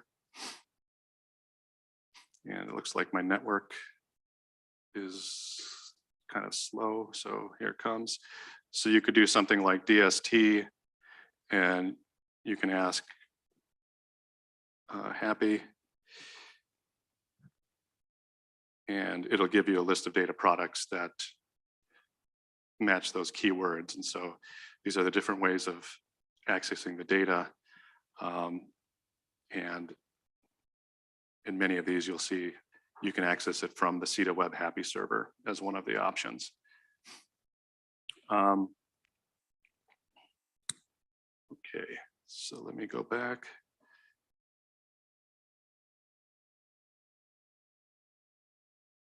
Okay, so this concludes the 10-minute overview of the software and the notebook. And the next thing we're covering is the basics. I'll do about 30 minutes, and I'm going to ask you guys to work on problems. The problems might seem super easy or super difficult. They're put in there as more of a calibration, so I know how to adjust things as time goes on. I'll go through the solutions at the end, and I'm going to walk around and answer questions here. And then also we have people that can answer things on Slack. And then I'll give a 5-minute overview of HAPI data structures. And then again, you'll work on a couple problems. And then we'll repeat that pattern again up until the break. And at the break, we'll come back, and there's going to be a short presentation on a related project, VIRES, which also has HAPI accessible data. And then the rest of the time, you'll spend working on a problem of your choosing, and we'll help and answer questions. So that takes me to the basics, and I want to pause here and ask if there's any questions. I will look on Slack to check. So far, okay, I guess that might be a bad sign. Let's go to this notebook. Okay, so we're going to look at data from a CME flare event, and the basic configuration. Anytime you want to use HAPI is this. It's a pip installable package, so you just do pip install HAPI client and pip install HAPI plot, and you should have everything you need. There's a little bit of notebook configuration. Set the file format to SVG. I undo that later in the notebook because some of the plots have a lot of data points, and so they take a long time to render in the browser. And the primary function that you'll be using is the HAPI function. And so I put this here in the notebook for you guys to be able to reference. The syntax is pretty straightforward. Just like the URL, you specify a server data set parameter start and stop, and then there are a bunch of options. The one option that we don't want you to change is the cache option. Because we would like, in the repository that you have in each of your notebooks, there's cache data. And again, we do that just because we don't want everybody slamming a server from the same IP address. And then there are several other options that I won't cover, but if you're a really advanced user, you might want to parallelize your downloads. and do other fancy things. And so those are there for you to look at. Another function we'll use is HAPI time to date time. And that essentially takes a HAPI formatted time, which is a ISO 8601 string. So it follows that standard and it converts it to a Python date time. And when I cover data structures, I'll talk a little bit about that. And then there's also help for HAPI plot that you can activate here. And so this is the first example. And all of these examples essentially have a server data set, start and stop. And I'll talk a little bit about the syntax. I'm not following sort of standard Python syntax. If you ran this through a linter, it would complain about the leading spaces here. But I do this just because it's easier to read as a table and to present. I'll give you an example of how to do it, maybe the more of what you would call the right way later. So this was our first run, and we've made a request to HAPI, and you can see in the logging, which I've set to true up here, it's told me that it's actually found the data in the cache, and it's just read that. And if I had set this to false, if I said use cache to false, it would show you the URLs that it's hitting. And sometimes you want to set that up just because it's nice to see how things are working on the back end. And if something goes wrong, there'll be a URL there that you can actually check manually with the browser to see if it's a Python issue or if it's just a network issue. So now we have two things that come back: data, which is a NumPy array, and meta, which is just a plain old Python dictionary. And so let's have a look at that. The dictionary follows the structure of the HAPI JSON standard. So if I go here and I look at what actually is coming back from the web server, I can click on the HAPI JSON, and what you get is a regular JavaScript JSON data structure, which maps quite cleanly to a Python dictionary. And so that's the standard that we use internally. The main thing that you'll need is the parameters array in the metadata. And it's essentially an array of dictionaries. And so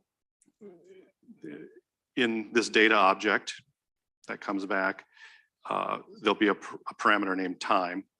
And if to figure out the names, you would have to inspect this metadata. Okay, and I'll give more details on that shortly here. To plot it, you just do HAPI plot data plus metadata, and that should come back. Yeah, there we go. And so this HAPI plot, if it mostly manages the metadata, takes the metadata and creates these labels and figures things out. The standard for the metadata is pretty simple for simple data structures, but the HAPI protocol can handle things like multidimensional arrays for spectra and so on. And this HAPI plot knows how to interpret all of those things. And so if you're looking to integrate HAPI data, and of course you don't want to use HAPI plot, you might want to look into this source code to see how things are done. How the metadata is managed and parsed. And so these are the two parameters that I had requested. And okay, so now I'm starting to look at the data structures here. And data was the main thing that came back. Time I knew was one of the parameters because it was in this parameter list. This name was time. It's not always time. Ideally, it would be. Everybody would always name their key time parameter as time. That's not always the case. So I'll show you later how to not assume that it's going to be time. For purposes here, just for simplicity, I've just hardwired it. And let me just show you what you get back.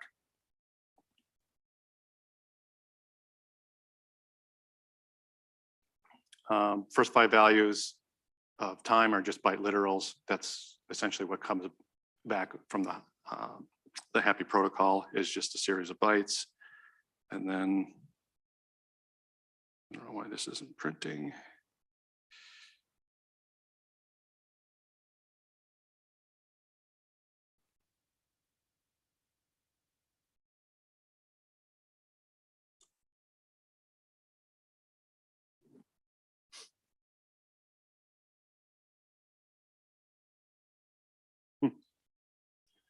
Is my network down? No, there we go. Yeah, so the HAPI client just kind of returns the data in its most raw form, mostly for efficiency and also because we resisted the temptation to define our own kind of data structure. And what we have, and I'll give examples of how to map what you get out of the HAPI client to the data structures used by other projects like SunPy and so on.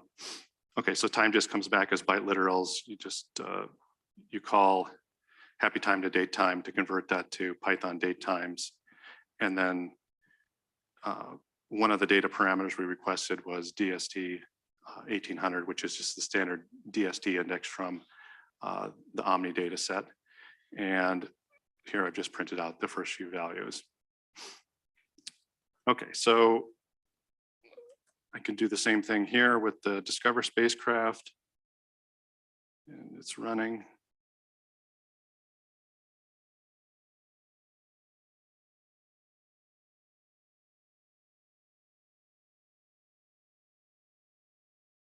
I'm not sure why it would be slower now all of a sudden because I'm using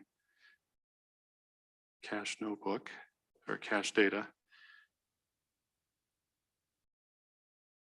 Is anybody else having slowdown issues with their? Yeah. Yeah, it's the data fetch. It's reading data from it's not accessing, it's accessing cache data. But it's going over the network here. The network here is being hammered. Oh, that network here is being hammered. Okay. All right. I didn't think of that issue. Okay, well.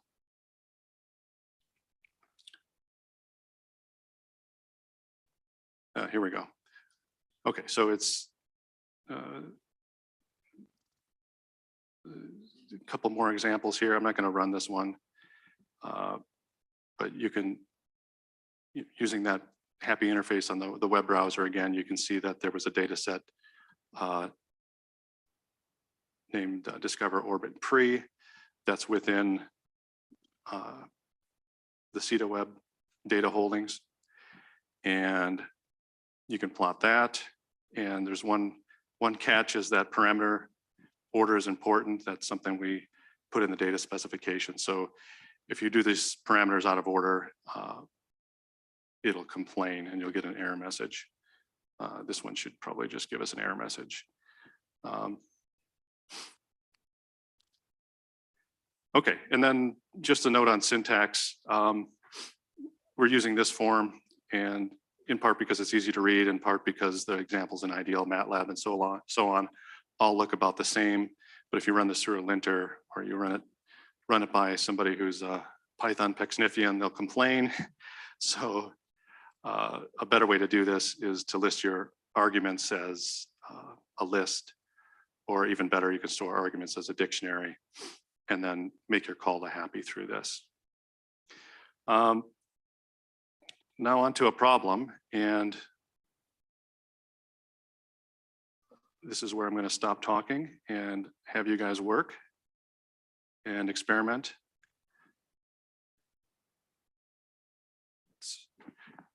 So what I'd like you to do is to use a data service SSC web, which provides satellite positions.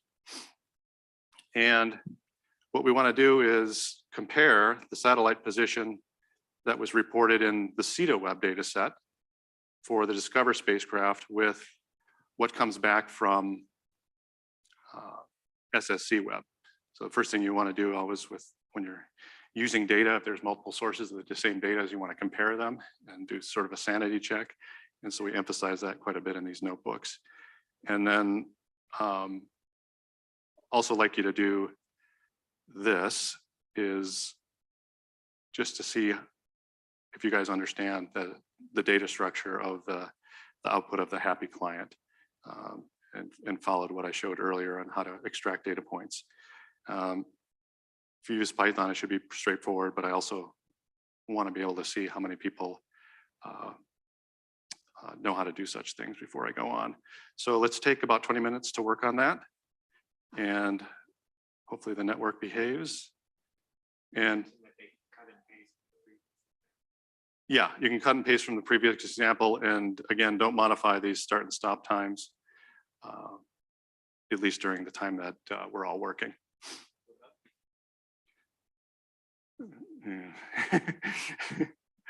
Yeah, there's 3 levels of network problems that we can have with 300 people. All right, so away we go. Any questions within the classroom here?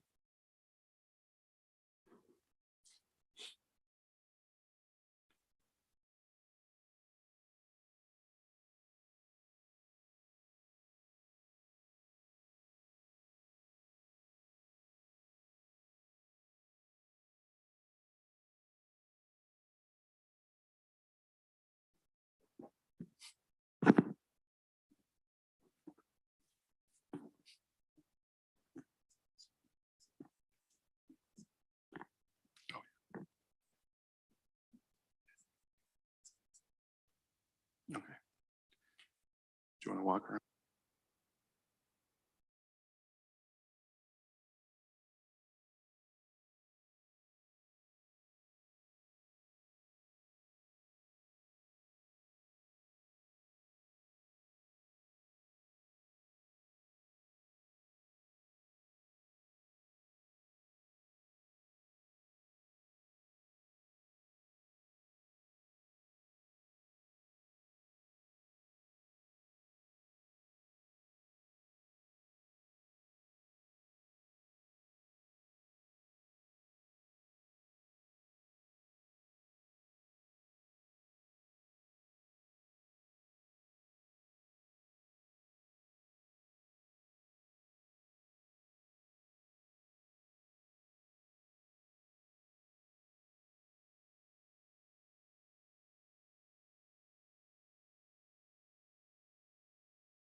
Okay, so to get the data from a different data server, different data source, I went to this interface,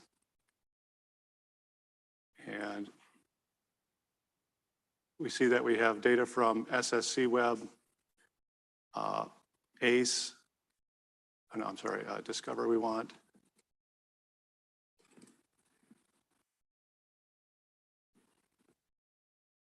And this is the syntax for the parameter. And so this URL here is the direct link to the HAPI server. This is the data set name that I need to copy and paste into my code, into my code here. And then you can see the different parameter names are listed here. It's the position of the satellite in different coordinate systems. And one of them is GSM. So I'm going to switch to GSM,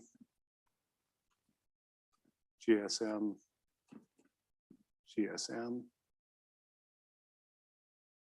and then go back to my notebook.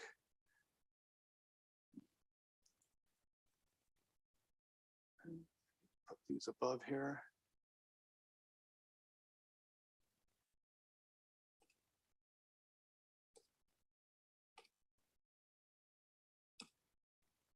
Okay, so this is the how one obtains the equivalent information from the SSC Web data server. And I can just hit data, verify that everything went okay. And it looks like it did. And then the problem was to plot this. So it's the syntax is just HAPI plot.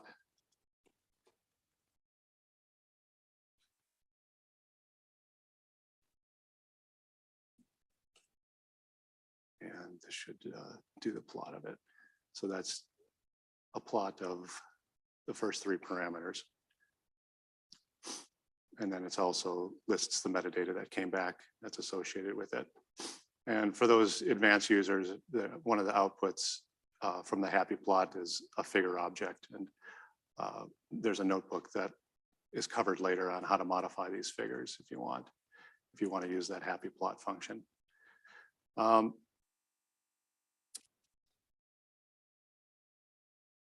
so the other thing was that we wanted to compare with the position data that was coming out of CETA Web. So if I clear this and I go to CETA Web and click here, as I mentioned, there was a typo in the notebook. Somebody caught. This is the information about the ephemeris. And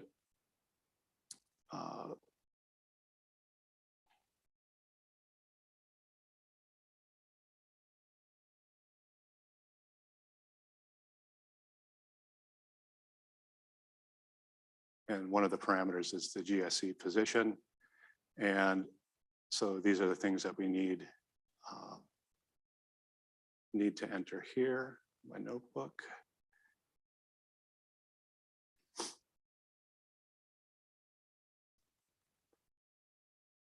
So I just copy and paste this.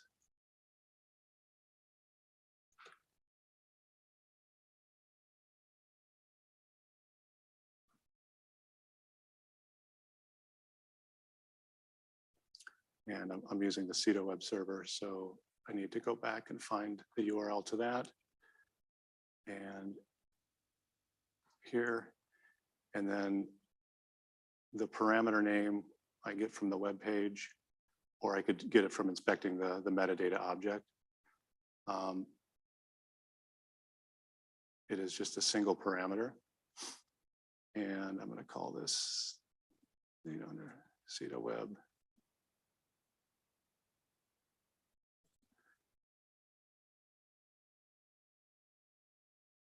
It's going to work a little bit. The data should be cached, so This should not take too long to come up.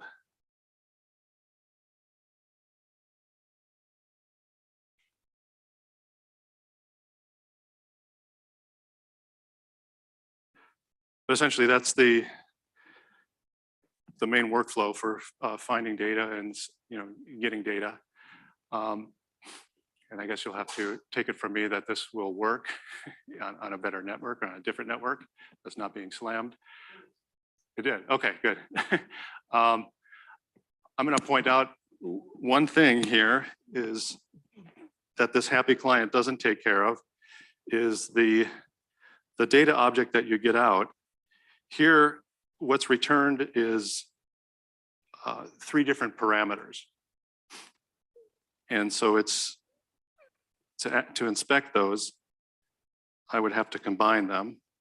So if I do data SSC web and then data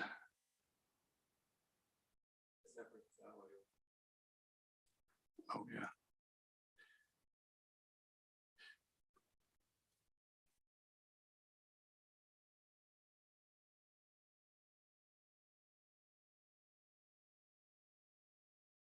I inspect these.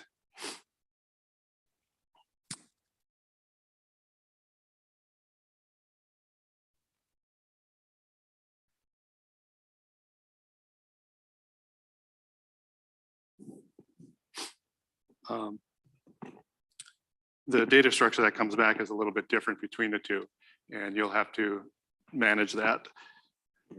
There are tools to do that. So the SSC web data, you got 3 different independent parameters, each with a different name, X, Y, and Z. And with CEDAWeb, those positions were all grouped into a single array. They were logically grouped. And so that's just how the data server provides their data and structures it, and the HAPI client doesn't attempt to override that at all. And so I'll put the solution in the notebook, but there's a way of, just for the people that are new to Python, the way to handle that and print out values. I'll post that shortly. And I think we're running a little bit behind time here. So you can explore this. This is mostly just a demonstration of, hey, it works for many different data set servers and even for complicated data sets. So this last data set is a spectra, and that's why I turned off SVG plots temporarily and put PNG. And the HAPI plot will just give you a somewhat decent preview of what that data looks like. And you can use that as you explore the data using your own plotting tools. Okay, so now that you've kind of seen the basic workflow and the basic data structures, I'm going to give you a little bit more details, a few more details. So this request returns a NumPy ND array with named fields in the Python dictionary. And just internally what's happening is HAPI is making a request to a HAPI server. By default, the standard for the server is that at minimum, it has to provide a CSV table of arbitrary number of columns of the data. And then the metadata tells you how to reshape those columns in the case that you have a multidimensional data structure. And that's just the reason we did that is even though it's a simple and inefficient format, we want to get many HAPI servers up there and working. And once you have that working and you're confident with it, you can switch over to the much more efficient binary streaming format. In general, the science users and the Python client users aren't really going to have to worry about that. But I just say it as somewhat of an aside about how the system works. And so again, here I have a test data set for the different HAPI data specification versions. This is an early version. And so we have a scalar parameter and a vector parameter. And I'm going to execute this. We inspect the data. And what came back was an ND Python array with named fields. And so you guys have all probably seen a regular Python array. And you can also name the fields. And so you can group a bunch of data logically that have different data types. So here we have time, which is represented as a byte array. And then we have a scalar parameter in this column, it's 64-bit floating point. And then we have a vector that's represented by this grouping. And HAPI is primarily a time series protocol. And so there'll always be a time parameter. Here, I just happen to know it's time. And as I mentioned earlier, you can switch these to date times. And then also you can convert them to just regular strings by using the as type U, which is converting those to Unicode strings, which is how Python represents strings internally. And so the output of the HAPI client is in the raw form, just as these byte arrays. And there's a reason for that, because we want it to be efficient. You can inspect just a single parameter. So vector was one of the parameters that I had up here in my comma separated list. And as a couple of people encountered, case matters. So you can't have capital S or capital V. And this is just a regular comma separated list. It's not an array or anything. And we can access all of the data parameters at the first timestamp. So instead of just looking at pulling out the NumPy array for a single parameter, we can look at all parameters at a given time step like so. And we can also look at just the second time step for vector and so on. I'm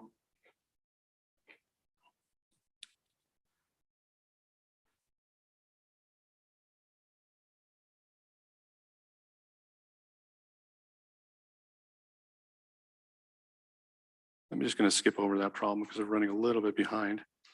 I'll be walking around during break if anybody has additional questions or wants to try these things out.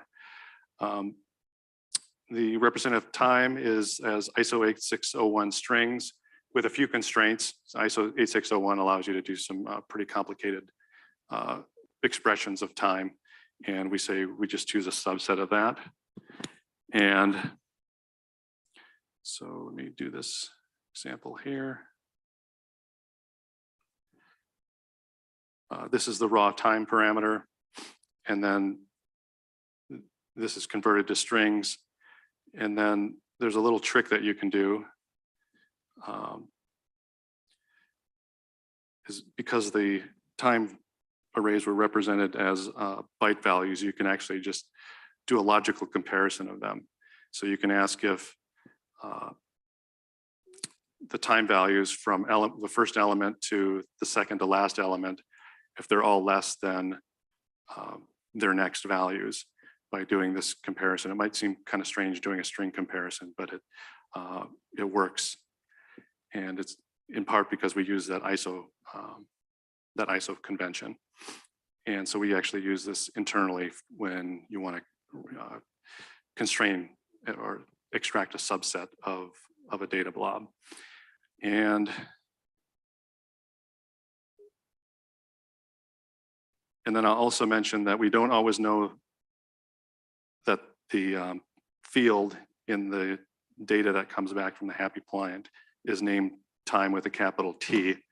And so the more general way to do this is to inspect the metadata. There's a field of parameters.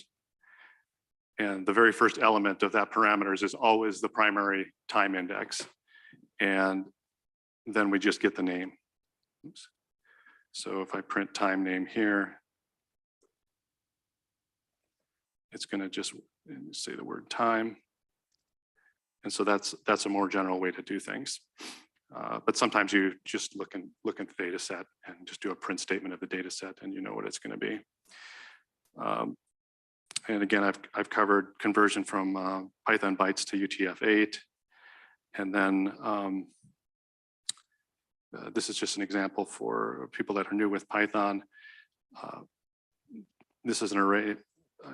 I've created an array of date times up here earlier using the HAPI time to date time function. I didn't execute that. And so it's just it's just a list of date times. And by default, and actually the only option for expressing time in HAPI is in UTC. And so I can use the Python datetime library to make my own custom time string. This is an example of dumping your data into a Pandas data frame. And so you essentially get the data back, and I import Pandas here, and I create a Pandas data frame for each of the individual parameters. There's probably more efficient ways to do this. I do one for the time parameter, and then I would do one for scalar and one for vector. And then we have a container for all of these individual, all of these different individual data frames that we put in, and then you concatenate them together. And finally, we name the columns here. And then in Pandas, you always want to set the index, and you want time to be the primary index most likely. And in place just says it's not going to create a new copy in memory. So if I execute that, I have a Pandas data frame, and you can apply lots of different Pandas methods, for searching and constraining, averaging, and so on. Pandas is a nice library for that. And we saw an example of SpacePy. They have an interpolation library. And so most likely, if you're doing any serious science project, you could start out with the interpolation and the averaging that Pandas provides, but you'll probably quickly run into something that is very domain specific. And for that reason, I would recommend something like SpacePy, or just look into the other libraries. I think SunPy also has some interpolation and averaging of time series as well. Next example is converting to an ND cube. So if you want to put this into the SunPy framework, there's an example of doing this here.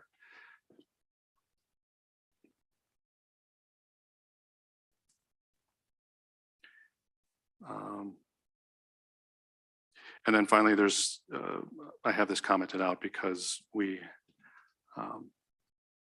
this is more for debugging. If you want to develop something to handle HAPI data, like your own plotting routine, it might be useful to generate your own data.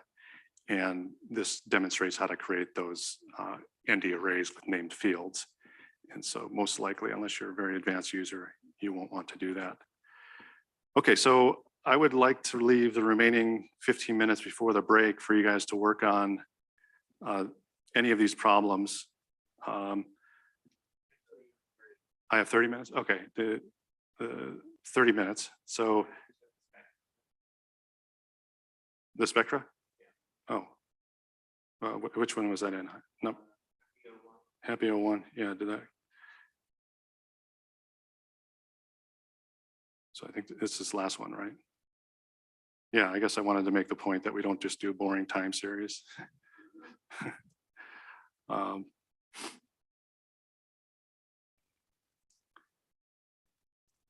This one takes a little while to load because there's a lot of data points in it.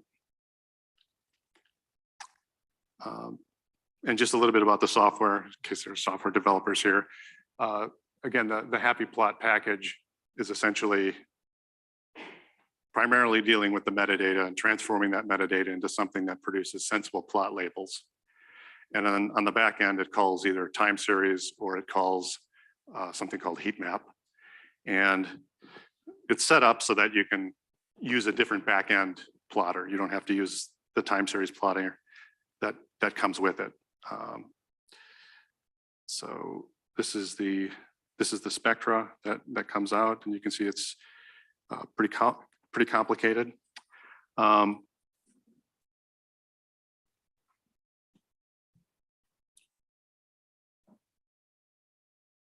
Yeah, and actually,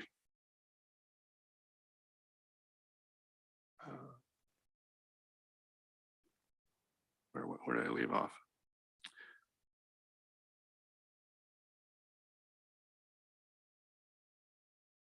Okay, so I'd like to give you guys about 10 or 15 minutes to work on any of those problems.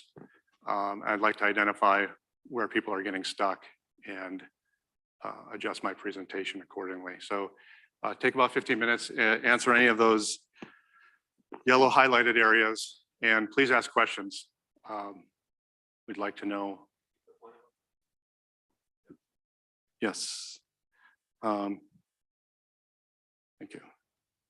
So this is a good exercise for beginning Python users, is to look into the documentation for Pandas data frames and figure out how to do the mean and standard deviation of each column, and also find the timestamp at which that scalar parameter is a maximum. And for the advanced users, you can kind of work ahead. You can skip over the notebook 4 if you'd like.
Okay, I'm going to recap before the break here. And I'll start at the problem that I left off on. And the reason I gave this problem was you have a big data array and you want to do some inspection of it and some simple statistics on it. Pandas data frame is a good tool to use. As I mentioned, eventually you'll find that it's not going to do everything that you need it to do, and you'll have to go to some specialized libraries that are in the heliophysics domain. And so this one mostly involved you looking up data frame methods, and I just wanted you guys to know that it's out there. So the solution is just to, you have a method on a data frame DF that I created, and you just take the mean. It's just a function, or it's a method that you call, and there's optional keyword arguments, probably do the population or the sample standard deviation. Mean, I guess there's only one way to do it. And to do the standard deviation, you just do standard .std. And so I'm going to copy this into my notebook and modify this. So here I printed out the table, and then I've also printed out the means and standard deviations of those different columns. And to get the maximum value, you address the data frame in a similar way that you address the NumPy data structure, the ND array, where you pass the name of a column in square braces. And the max I've already showed, or excuse me, I've used standard deviation and mean, and there's also a method called max. And then there's a special method called IDX max, which tells you the index where the maximum of this variable occurred. And so earlier we set the primary index of this data frame to be time. And therefore what gets plotted out is the timestamp of that index. All right, questions on that?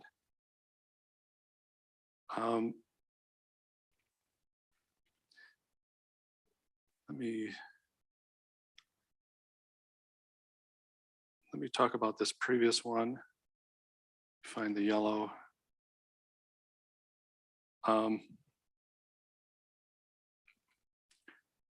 So here we have data for the position of the moon in geocentric coordinate system, and we want to find the average radial distance.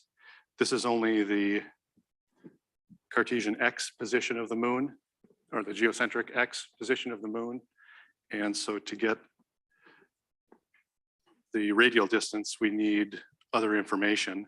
And as I mentioned, the way CETA-Web presents its data is each of these are different parameters. And so in this case, if I print this out, you can see I got time and X_geo. And if I go back to this interface, clear it, and I go to SSC Web and look at what the moon provides, you can see I have the ephemeris in different coordinate system, and there's X, Y, and Z geo. And so I go back to my notebook, and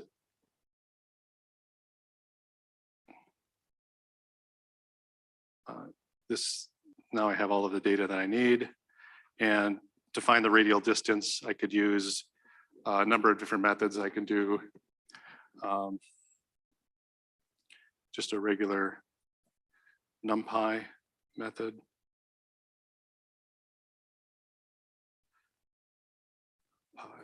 Star in Python.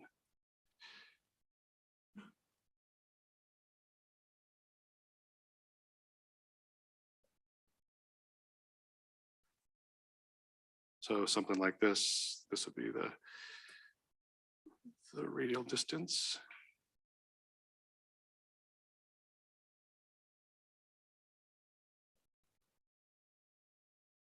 radial distance squared. And then I can take the square root of that, and then I have that position. And then I can also compute the mean of that just using, I think NumPy just has np.mean. Yeah. So it's a similar, this is a NumPy ND array, and I've taken the average of the sum of the squares here. And I guess I could do the square root of this as well to answer the question.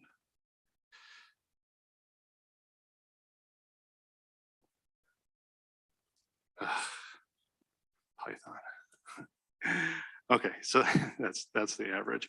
And again, I recommend that you also try to do this as a data frame if you're a new Python user.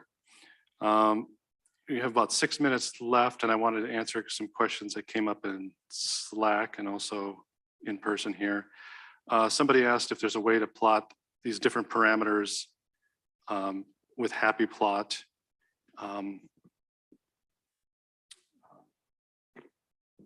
So if I do HAPI plot here,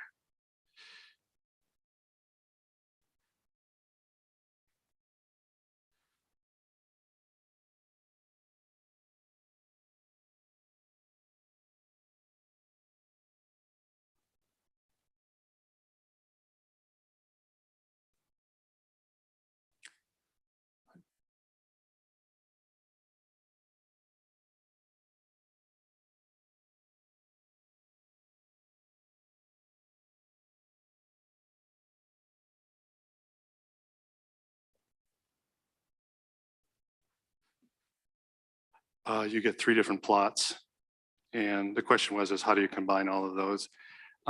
There's not an easy, I don't think there's an easy way to do it with the HAPI plot interface. On the back end, it uses something called time series, and you could look at the documentation for that, and then there'll be a way of doing that. But there's not a keyword option that you can do that easily. And in the next notebook, I'll talk about building your own custom plotting tools and libraries that just operate on that things that come back from HAPI data, because it's really difficult to produce a general use plotting tool. And so the HAPI plot is just has a certain number of constraints, and we've left it at that for now. Let's see, what were the other questions that came up?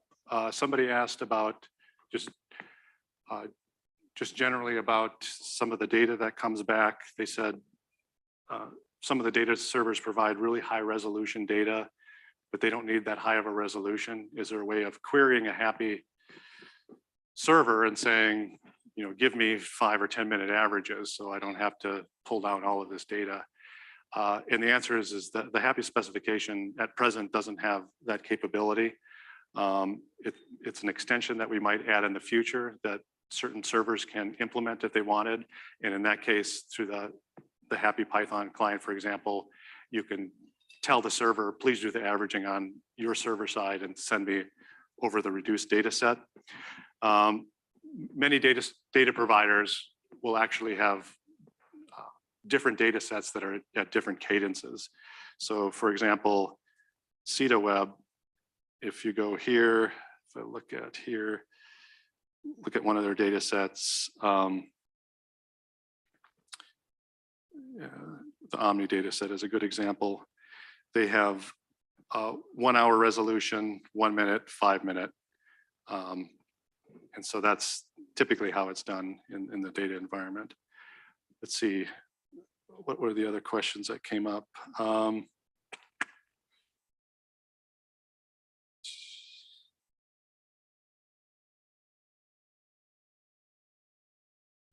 Yeah, you mentioned there were tools that handle the fact that CETA-Web returns vectors while other servers do that in different columns. I might have misspoke, is that the HAPI client does not provide that ability to take what's coming back from these servers and sort of normalizing it, saying like SSC web, these are really 3 different parameters should be grouped as a vector. That's something that you have to build sort of externally. And there is a lot of ongoing effort with the data specification group to get the different data providers to try to do things in a more common way. One of the examples is with units. I think we saw earlier that different data providers will have different ways of expressing units, maybe with different capitalization or different ways of expressing an exponent, for example. And in the HAPI specification, there's a way of stating in the metadata that the units that are showing up in this metadata follow this standard. And therefore you can make some assumptions about the units that are coming back, and you can use some of these tools for multiplying and dividing the units and doing different manipulations. So that's an option, and sort of this is an ongoing effort, and we're in close contact with the different data providers, and we're often making suggestions on how they can improve their metadata and normalize it. Yeah, and somebody else asked me, if we do a comparison, so I asked you to do a comparison between CETA web and SSC web, and if you find something wrong or find a difference, what do you do? And one of the things we really emphasize is that each data provider have some sort of contact, and we put that up front and center. And so all of these different contacts, they welcome questions and they welcome bug reports and that sort of thing. Any other questions, Sandy, that you think I should address before we take a break?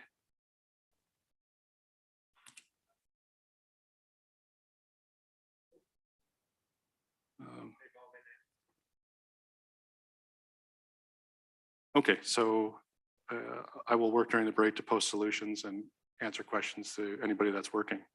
So see you guys in 45 minutes, right? Yeah. Yep. Where all the solutions are. Oh.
Okay, I'd like to get started again.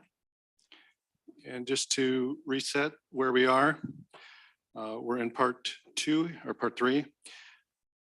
And we have an hour and 30 minutes. And we split that into 2 parts. First is going to be an introduction to the virus project by Ashley Smith. He'll give a 20-minute overview of some of the data and also the Python client that he's developed. And then we'll come back to HAPI work. I'll give a 5-minute overview of a set of problems that you guys can work on for the remaining time. And I'm also going to answer a couple of questions and address a couple of issues that came up in the first half prior to starting that set of problems. And so Ashley, you can take it from here.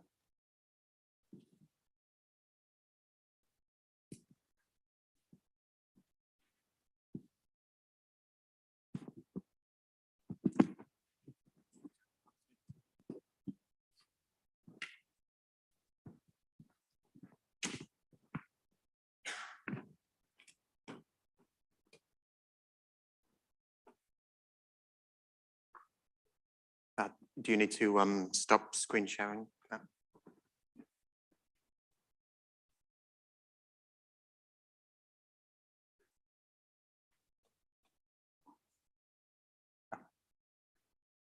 Okay.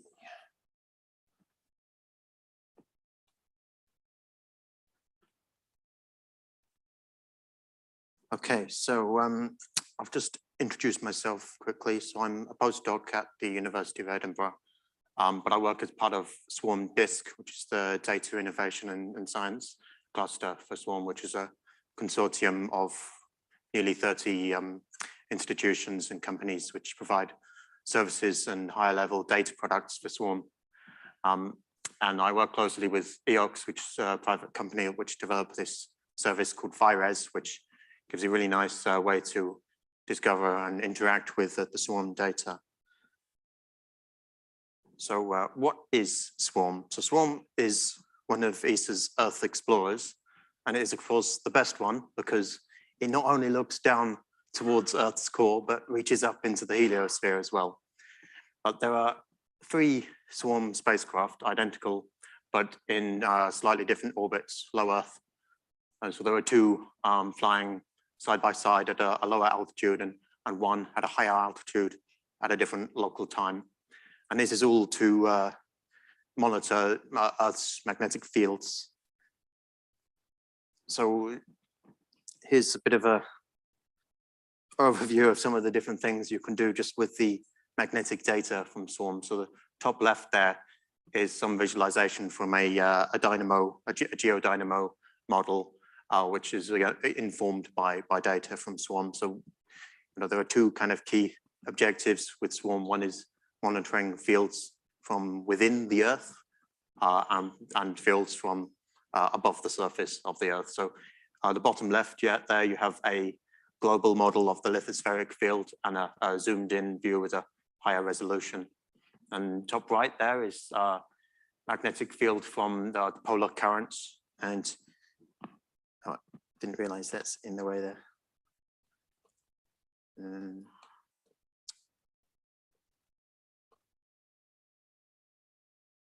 Hang on.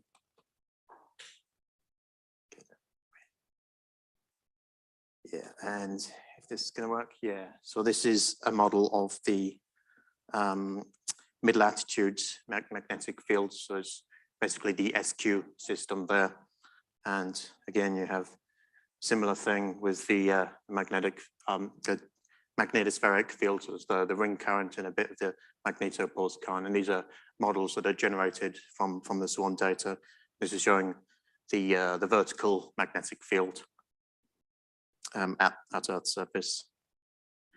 So what is Pfss? So Pfss is firstly a web page you can go to where you get this really rich graphical interface where you can browse through the full time series of the Swarm data, and you can visualize it on a globe, and also with various different kinds of plots on the right there, which is quite configurable. So here's an example of what you can do with that. So there's this is visualizing some of the TEC data, and you can see over here you can make some customizations to color the plot by different variables, and you can add more parameters on the right hand side, and you can also create a series of plots there. So it's worth having a play around with that just to get some familiarity with the Swarm data. Yeah, and then here's some more things you can do with the web interface. So this is looking at the magnetic field models. So at the top left, you see that again, that's the lithospheric field. And then on the bottom left, you have that polar ionospheric field model with overflights from Swarm. So you see these 2 lines here. These are sort of the instantaneous estimates of the of the electrojet currents from two swarm spacecraft. And then I really like this image here. So what this is showing underneath swarm here is a superposition of both the lithospheric field model and the polar field, the ionospheric field model. So you can see you got these sort of small scale lumpy bits around here with from the crustal field, but then you see this massive effect of the polar current systems in the ionosphere, and it shows you one of the key things with improving lithospheric field models is we need to remove the effect of that polar current system. And also, if you're looking at currents measured by swarm, then you really need to, if you're looking at the weak electric currents, you really need to account for the lithosphere as well. And that's one of the things that Virus can help a lot with, because it means you can access these models without needing to know anything about them. So a bit more about the infrastructure behind Virus. So there's a server sitting underneath with a big database containing all swarm products. And then what we just saw there was the web client. So that's that graphical interface. But it's got an API, right? And so we have a special Python client that interacts with that Virus client. But we've recently added on a kind of HAPI facade as well. So you can get it in two different ways. So if the HAPI interface works for you, then that's great, because you've got it in the same workflow as many other data sets. But as I'll show you in a bit, you can do more with the full Virus API. So if you need that, then that's where you can use Virus client. But you can use these both together in a kind of workflow. So this is the kind of philosophy of how that's constructed. So you have Virus client sitting on top of NumPy, Pandas, X-Array, and it's really providing that sort of pipeline between the Virus server and the Python ecosystem, so that you then take whatever other packages to incorporate that into your workflow. But it's very similar to HAPI client in that respect. So I would say about the HAPI interface right now, we only have the magnetic data available, but we will soon have the rest of the products available through that interface as well. Yeah, so that's sort of how you should think about using Virus client. Is similar to HAPI client, and if the HAPI client isn't enough and you want to get more of the features from Virus, then you use the Virus client. So Swarm is getting bigger. You may question why Swarm is called that when there's only 3 spacecraft. So we're fixing that now by taking magnetometer data from other missions as well. So these are what you can consider magnetic observatories in space. So you can take the data from Cryosat and GRACE, and with the information obtained from Swarm, they've recalibrated this data so that it can be used for core field modeling and field aligned currents and quite a few different things. But we have these available now through Virus, as well as the intermagnet data from ground observatories. So you can have these multiple different data sets available through Virus with all the magnetic field model handling and so on. So now I will jump into the tutorial. So if you want to open it now, you can do, but I'll give a little bit of an overview and then you can play around with it in your own time. So there's a few links here. So if you're interested just in the HAPI data, then go to this URL here to get an overview of what data sets are available there. And then if you're interested in Virus clients specifically, then you should go to the documentation here. So this just runs through getting some data over the HAPI interface that you just seen in the last session. So it works as expected. You get the data available, and here I'm getting the magnetic data. So this is the MAG-A product. So that is the magnetic data from Swarm Alpha. And that's the low resolution version, which means 1 second time resolution. We have the high rate data as well, which is 50 hertz. Yeah, and the F is the scalar magnetic field, so the field intensity, and the B-neck is the magnetic field in the NEC frame, northeast center. So that just runs through getting the data of a HAPI client. And there's an exercise here where you can just run through some ways to plot the data. So you can start with taking this code here, and then you can extend it to achieve these things here. And in the Slack channel, there is a link to a notebook that contains some solutions for that. Yeah, but now on to the Pfss client. So there's a complication here that we need to authorize access for it. So if you have an account, then you will be able to go to the token access page here. So when you go there, you'll be able to create a new token. So create a token like that. And you'll want to copy and paste that into the notebook. So I've already got the token configured here, so it doesn't prompt me. But when you run this for the first time, it will come up with a little box to enter in that access token. So I hope it should be fairly automatic, but let me know if you have any problems with that. So the interface is a bit more long-winded than the HAPI client. So you set up this swarm request object, which then sort of makes this connection with the server, and then you set which collection you want. So this is that MAG-A data set again. So in the HAPI parlance, that's a data set. And then you can specify which of the parameters you want to get out of that data set. And you provide a start and end time, can be provided as the ISO string here, or it can be provided as a date time object. So we run that, and it goes and gets the data, a little progress bar for you. And then you get this back in this special data object. So you can read more about what you can do with data object. And it says here you can get it as an X-array object or as a data frame, the Pandas data frame. So if you run this first without this expand equals true option, so this is loading in the data into memory at this point.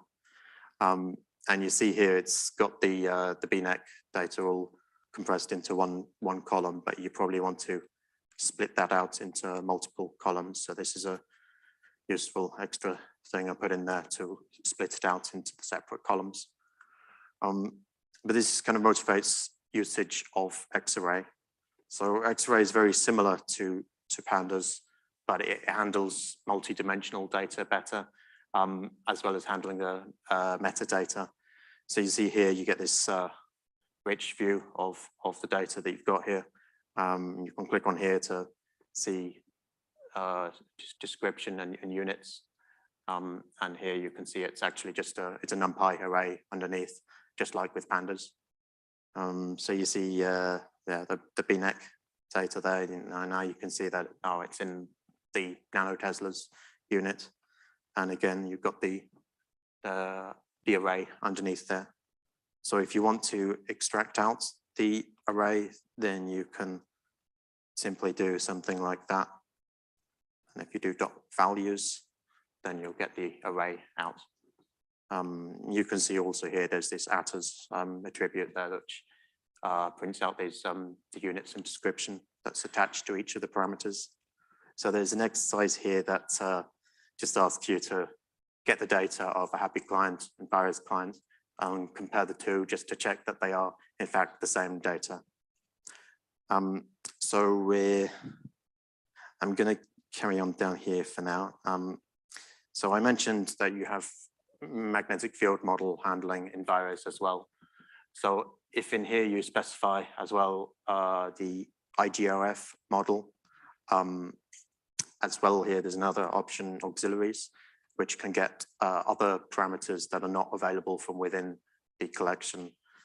And in this case, you have, say, orbit number, which is obviously something that's shared across all the swarm products because it's the number of orbits that the swarm has gone through, but also QD lat there. So that's a form of magnetic latitude. It's quasi-dipole magnetic latitude, which is the appropriate coordinate system for doing stuff in the ionosphere at the height that that swarm is. So this is something that gets evaluated on the fly, just like the IGRF model does.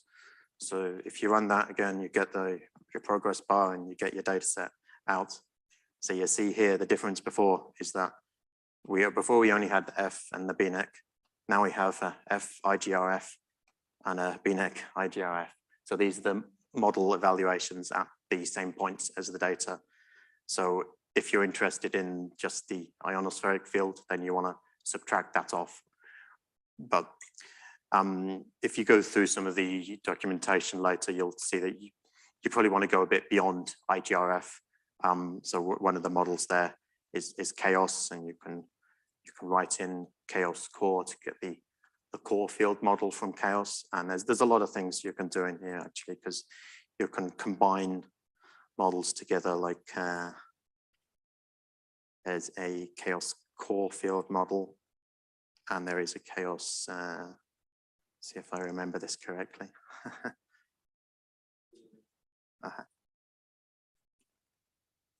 So this is combining a field, a prediction from the core field and the lithospheric field. That's what the chaos static is. So you can do this kind of combining of models like that. And yeah, so that's just an example there of doing that. And then you get back out the model that we named there, chaos. So with X-ray is just quickly, there's a few things you can do directly with the object there to just ask it to plot itself. So here's scatter plot, and you can automatically split out by columns and so on. Yeah, but if you go through that, and when you'll see at some point, where did I put it? Yeah, so there's this link here to this Swarm notebook. So this is a really useful resource to get these copy and paste recipes.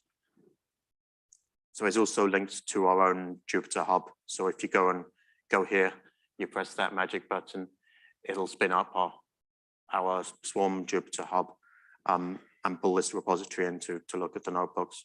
But this is really something where you want to look through some of those notebooks and find a recipe that's of interest to you, and then you can copy and paste it into whatever environment you're working in, or you can use our own Jupyter Hub there to directly jump into it. Yeah. So I have a few more, one more slide about this notebook thing. So I see this as kind of recipe that can be copied across different projects. So you see there, I've got this cookbook for Swarm products, but there's a few other things, some experimenting with different ways to compile these notebooks into these web resources. That's a kind of a extended documentation or teaching resources or reproducible papers. It is something we can talk about at a future PyHC meeting. Oh yes, and if you look in the slides, so in the Slack channel, there's a link to the slides, and you might want to go to the last slide there, and there's a playlist of videos. So that's something you might want to look at. So I will take a look at questions now. Hang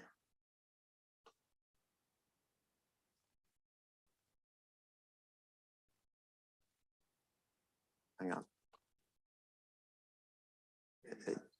Yeah, okay. Simon asked about, yeah, so I'll be available on the Slack so people can message me. Yeah.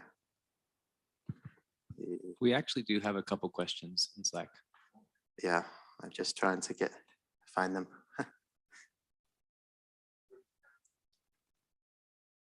Yeah, so the tokens, you should use them. So there's a question about the virus access tokens. And what happens if two people try to use the same token at the same time? So this, you should always use your own token and keep it like a private thing, because there's some features on the server that you might have a bad interaction if two people are using it at the same time. But so what I demonstrated there with these progress bars, the data is actually being processed asynchronously. There's a flag to change it to synchronous processing. But if you try and do more than 2 of those jobs at the same time, you can't. So you don't want to share this token out for lots of people to use, because it'll not work. Good to know. Yeah. Does that actually come to a crash, or does it just give you funny results? I can't remember off the top of my head. I think it would crash, or you might just be waiting for the other job to complete. Yeah. And the model versions, there's a question about the model versions and which versions are used. And yeah, it's always the latest available model that gets used. So this is something where it's a bit bad for reproducibility, because you can't easily run it using an older version of the model. But it's also something you don't need to think about when newer models get released. You run your code again, and it should be better results than before. Any more questions? Well, I'll pass off to Bob again to talk about HAPI.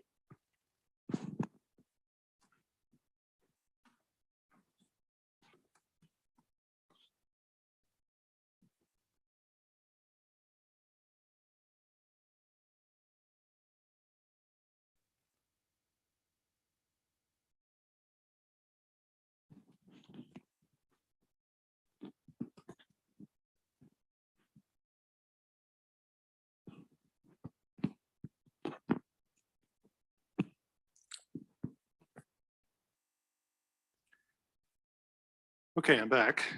So we have about an hour and 5 minutes left, and I'd like to continue having you guys spend as much time as possible working. There's a few things that I wanted to mention prior to that, and then I'll introduce some problems that you can choose from. The first thing was a common issue that came up in these notebooks is trying to figure out what to put here for the server name and what to put for the data set. And unfortunately, I didn't do a good job of explaining that. So from this interface, a lot of people noticed that there was a link for the server URL here. And this interface, unfortunately, doesn't have the full server URL. If you hover over it, you can see it, but it's not obvious. One thing I do is I just go through here and click through this interface and choose the output to be a script and the format to be Python. And then I have essentially all of the information I need to get started. And there's a note in here. This interface doesn't allow you to select individual parameters. It's either one parameter, or you can go into the script, and if you want to choose all parameters, you just pass an empty string as parameters. If you want to add additional parameters, you have to figure out which ones they are from this interface. There's a way to do it through Python that I'll show you here.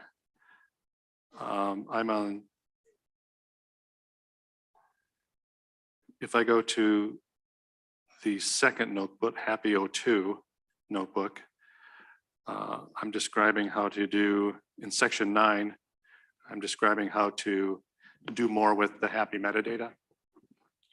And everything is done through just the simple function HAPI.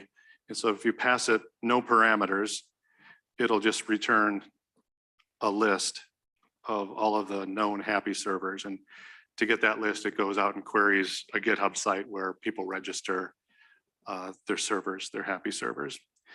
And if you want to list all of the data sets, then you pass HAPI a server name, and it says, well, you must want a list of all of the data sets that are provided. In here, I'm just printing out the first 5 by subsetting that. Drilling down even further, you can pass a server and a data set. And in this case, you get the metadata object. And this has everything that you need in order to access different parameters. And so now I can form a query with any of these parameter names, magnitude, BGSEC, and so on.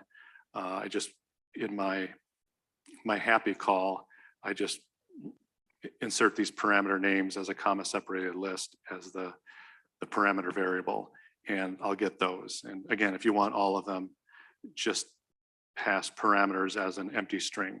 And by default, it's going to return all of the data, all of the parameters in that data set. Okay, questions on that? Okay. There is a notebook that describes some of the plotting features. Some people have asked about doing special things with the HAPI plot client. As I mentioned earlier, it's somewhat constrained. It just sort of plots the data as it gets it back from the HAPI client. So if it's a vector, it'll plot it the 3 time series on top of each other. If it's a scalar parameter, and your parameters was a list of scalars, it's going to create 1 plot per scalar. The HAPI client was sort of designed to be, very simple, to do essentially one thing. The idea being that you can build things on top of that. And there are a lot of things that are sort of under development, and we list those on the HAPI project page as they become available. And so if I give examples on this page of doing some simple plotting. So here I have the virus data set. I've set it virus server, HAPI server as the server parameter. And then I want this data set over this time range. And the usual method is just to call data, or excuse me, to call the HAPI function with all of these parameters there, and then pass the options as keyword arguments. And you can also just bypass getting the data back, and you can just pass HAPI plot, the same thing that you passed the HAPI function. I don't recommend that for general use, but it's a possibility. So here we get the output from HAPI plot shown here. And I have an example here of modifying what you see on the back end. This HAPI plot is using matplotlib. And here you can see it's not satisfactory that the labels come up as column 0, 1, and 2. And the reason is that that's the default. And if the plotting program gets metadata where it doesn't have individual column labels, it just inserts that by default. And this is how you would change them. You can modify both the matplotlib style and labels. And I'll do an example of that, modifying that plot that I just showed in a second here. To modify the style, you have to use the so-called RC parameters from matplotlib. And these are all of the options that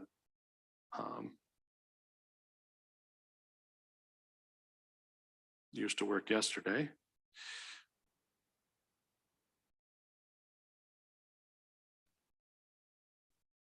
Probably need to execute this. There we go. So these are all the style options. So if you want to change the backgrounds or use 538 style, you can select one of these and pass it as a keyword argument. And so the plotting options for the HAPI plot function is a dictionary. And one of the options is a style, and another is you can override the title, the default title, and you can insert an X label and a Y label. And then there's also an option to have legend labels. And so here I've manually modified the labels and the style to be something slightly different. And so that's the interface for HAPI plot. And as I showed earlier, it can also plot spectra, and it has some pretty intelligent defaults, but quite often you'll want to change those. And so in this case, in this example, I've passed an option of having the y-axis to be logarithmic, and I've changed the label on the y scale to include the units. Ideally, most of the time you would be extracting those y labels and the units from the HAPI metadata, but sometimes, you know, the capitalization isn't right, or maybe they used notation for the units that is unconventional, and so you can override that. So those are just the basic options. And then I'm not going to spend too much time on this. I'll just mention that it's here. There's a way of overriding almost everything by just modifying the matplotlib RC parameters. These are all the options matplotlib provides. So you can have lines for your on the borders of your plots. You can modify the title color, title location, and so on. And all of those are configurable parameters for any matplotlib plot. And I gotta scroll way down here to get to where I am. And so for HAPI plot, you just find the ones you want, and then you just pass it as a keyword argument, or part of the keyword argument, RC params. And so I generally just kind of look at that list and find things that are configurable, like the color or the font and so on, and then modify those as needed. And I guess I've done that here. And I have not run the cell above.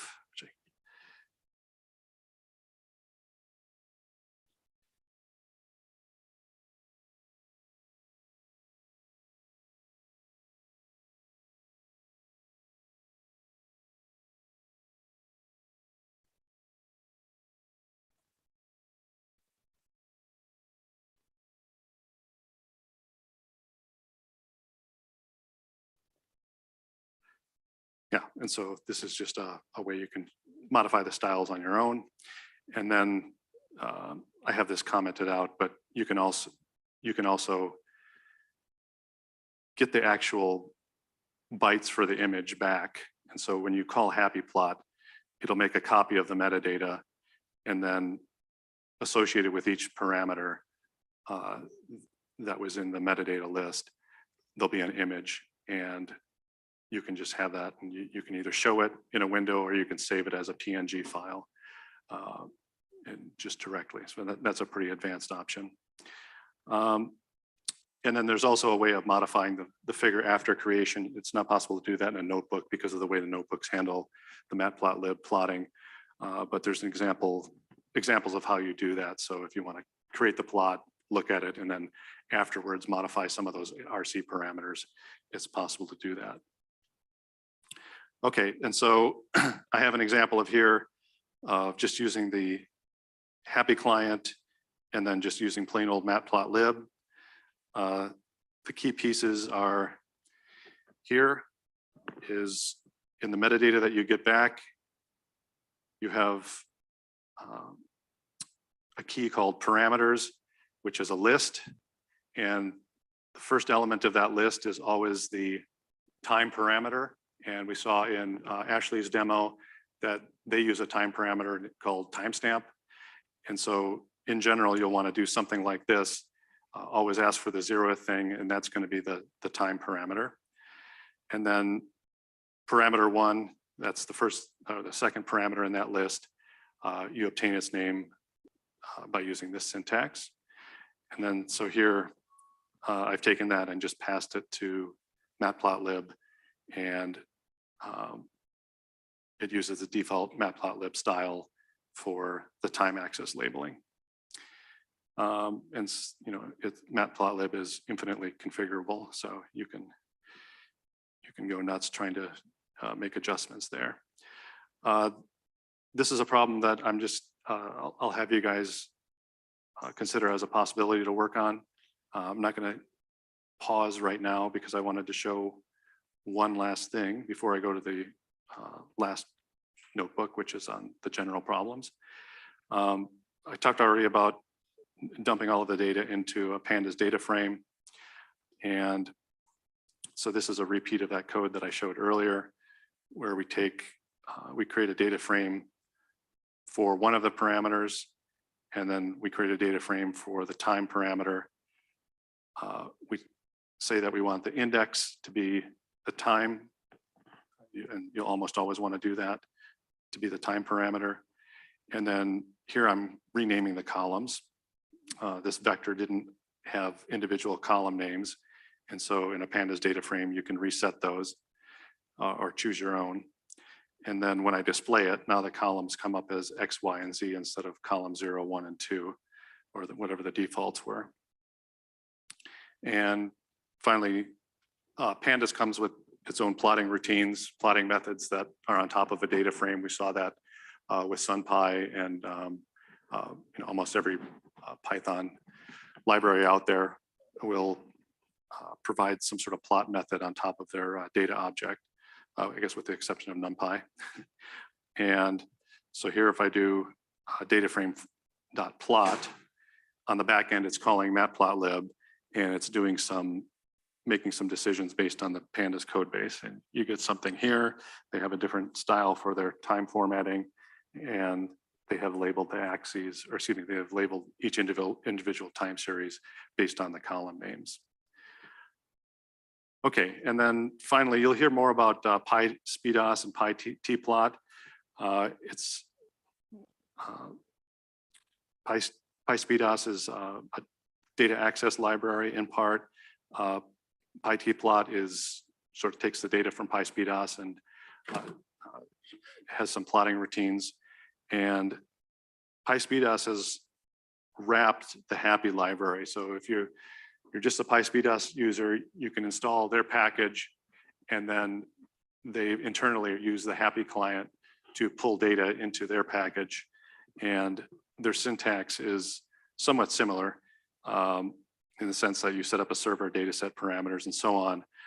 And there's a slight difference in how you pass those parameters, and they pass them in a different way by default.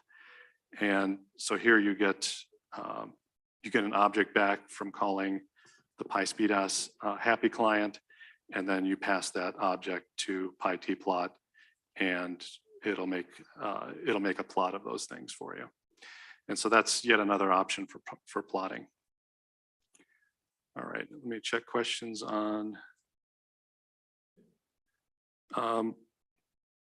Slack. Somebody said, when we change the RC params in HAPI plot, does that change the global RC params? And the answer is no.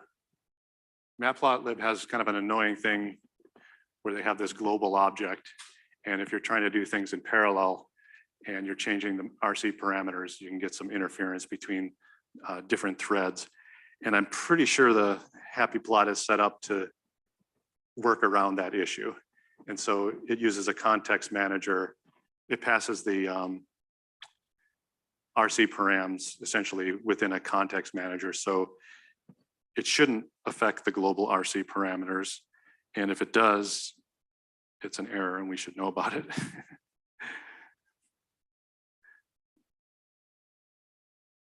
Okay, so let me pull up the outline here. There's a bunch of things you guys can work with. A couple of people asked me about doing, like conjunctions or finding overlap times and doing some pretty advanced queries with HAPI data. And the HAPI client does not provide that capability. And as I mentioned, it was designed sort of to be built upon. And in order to do that building, you'll have to work with the metadata. And so as sort of an entry level thing to do, if you're interested in that sort of thing, we have created a cache file called datasets, which is a list of datasets, their IDs, their titles, and their start and stop dates. I created that and cached it in the GitHub repository just so you guys have something simple to work with and you don't have to figure out how to create that. It was actually created by making 2 different queries to the SSC web data server. And so this first exercise is for you guys to take this data object and create a table and plot that just lists the different availability. So it's sort of an entry-level Python looping exercise and dealing with dictionaries. And this is what your final answer should look like. It should just be a plot like this. And so this is what you build upon. So start this thing here, you get this data sets objects, and then you use just regular Python to build that table. This is something that's a lot more advanced, and it's essentially to take that information in that data object and build something like this, which lists the availability of different spacecraft ephemeris data from the SSC web data server. And then the solutions, I say they're posted here at the end of the class period. In retrospect, I sort of regret not making the solutions more easily available. Sandy had posted a link to a repository where all of the solutions exist. They're not exactly organized in an ideal way, but you should be able to figure out what you need after working on this for a little while. So this is a pretty good challenge for people that know Matplotlib. And then there's advanced problem, which asks you to essentially create that data object by making multiple queries to the SSC web HAPI server. So perhaps a more interesting problem is to use one of the features of SSC web, which is that in addition to the ephemeris, the locations that we did XGeo, YGeo, and so on earlier, they also have an output or an option of region is one of the parameters that they have in their data set. And so if you're doing something where you're trying to find when a spacecraft is in the magnetosphere or out of the magnetosphere or in one of the 7 or 8 regions that SSC web compiles, you can do that. And so in this exercise, I ask you to say, over this time range, list all of the spacecraft that were available and also list their region in a table. Another problem is related to that problem we did before, is find 2 data sets that have ephemeris data and make sure you get the same answer. And I put that in there just because you should be doing that anyway. You always want to double check things. And then for the even more advanced users, one of the main things you'll want to do is interpolate time. So a lot of times you have large gaps in the data or small gaps in the data. And if you want to do some intercomparison or you want to do some machine learning, you usually need data that are on a uniform time cadence. And so this problem is asking you to use an interpolation method where you can use Pandas, NumPy, or SpacePy, which covered their own interpolation method on day 2. And so you can try to use any one of those methods to do that interpolation. And again, that's if you're a new user, you're going to want to have done that kind of thing at least once. And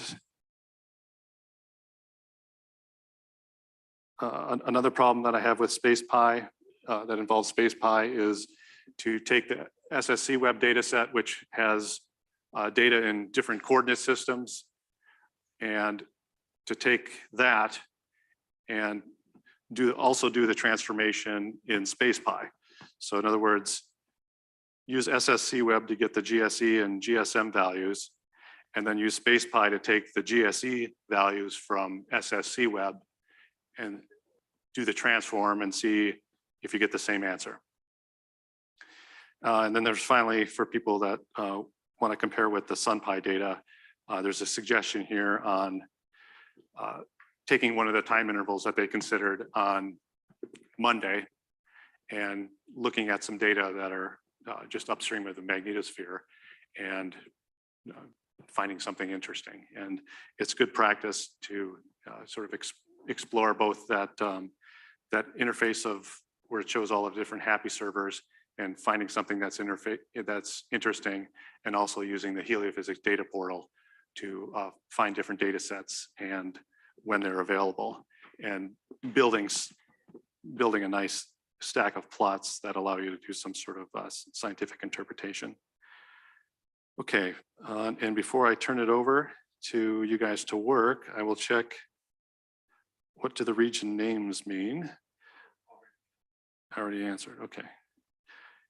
So would you recommend if they're just coming in?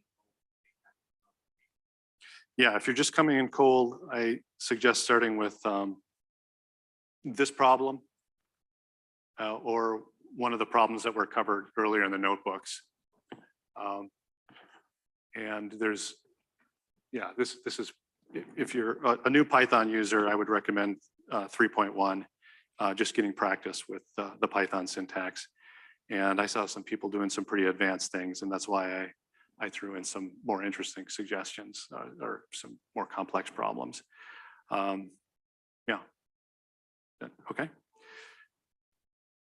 So away we go. I'm gonna circulate and answer questions, and you guys can work on your own. We expect all 8 problems solved.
Okay, I've been circulating and looking at where people are getting stuck.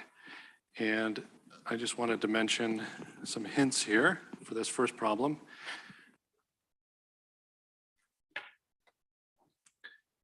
So data sets is a list that contains elements of dictionaries. So sort of the entry level way of doing this would be to loop through all of those elements would be for I in range length of data sets. And I can do print data sets sub I. And that essentially is going to print out everything. So I have, yeah, it's essentially printing out each of those elements. I'm going to comment this out so I don't confuse myself here. So this is on each iteration is printed the dictionary that's associated with it, that element in the array. And so this is dataset sub I is a dictionary, and we address a dictionary with this quote notation. So if I want to just look at the IDs of every single one of these, I can do this. And if I want to use the basic print statement, I always encourage people to learn the advanced print statements, because after you do this for a while, you'll realize that life can be made much easier by using either F strings or the format method on print. So here data sets had an ID, and it also had another element, which was printed out. It had a title and it had a start date.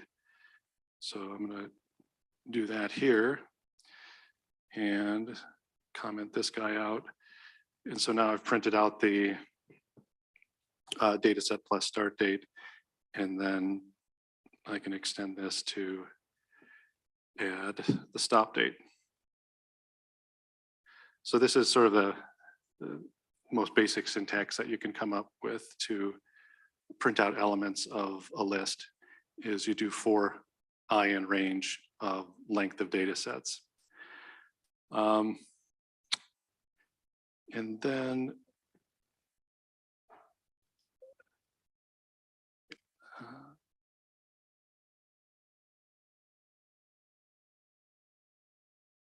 the more advanced solution I gave was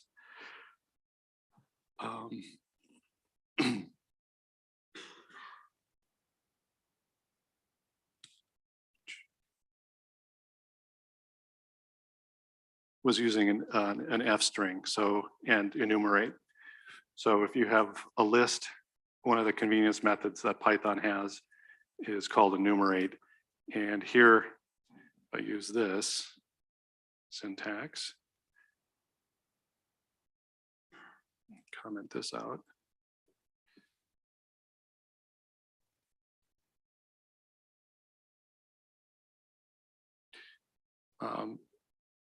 You get the index number, which was the I variable that I had in the previous loop.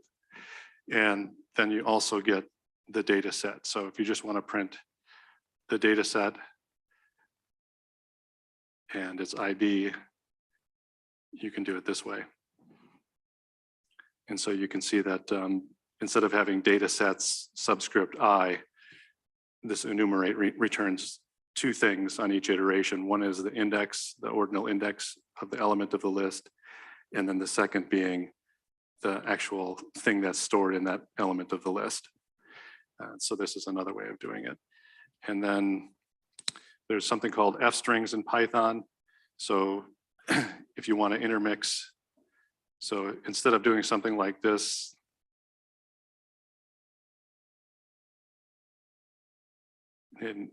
using the add method of Python, where you do this addition operation. You can use the so-called F string where you save yourself a step and, oops, I'm missing something. Close parentheses. What am I missing?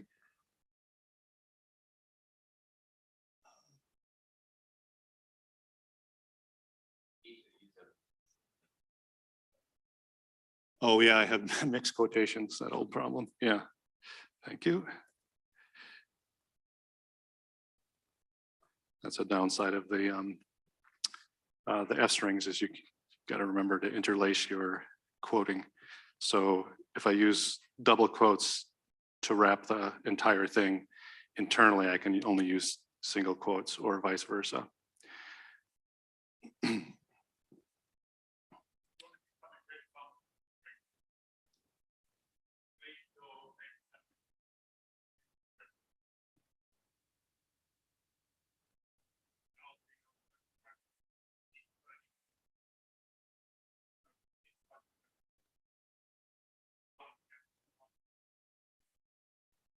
Oh, that's nice.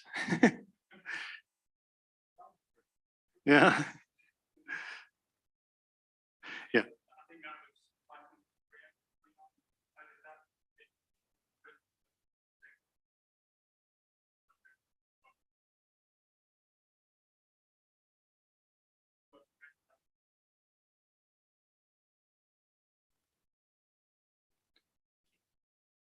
Okay, I'll let you guys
Okay, in the remaining 5 minutes or so, I just wanted to recap and answer a few of the questions that came up.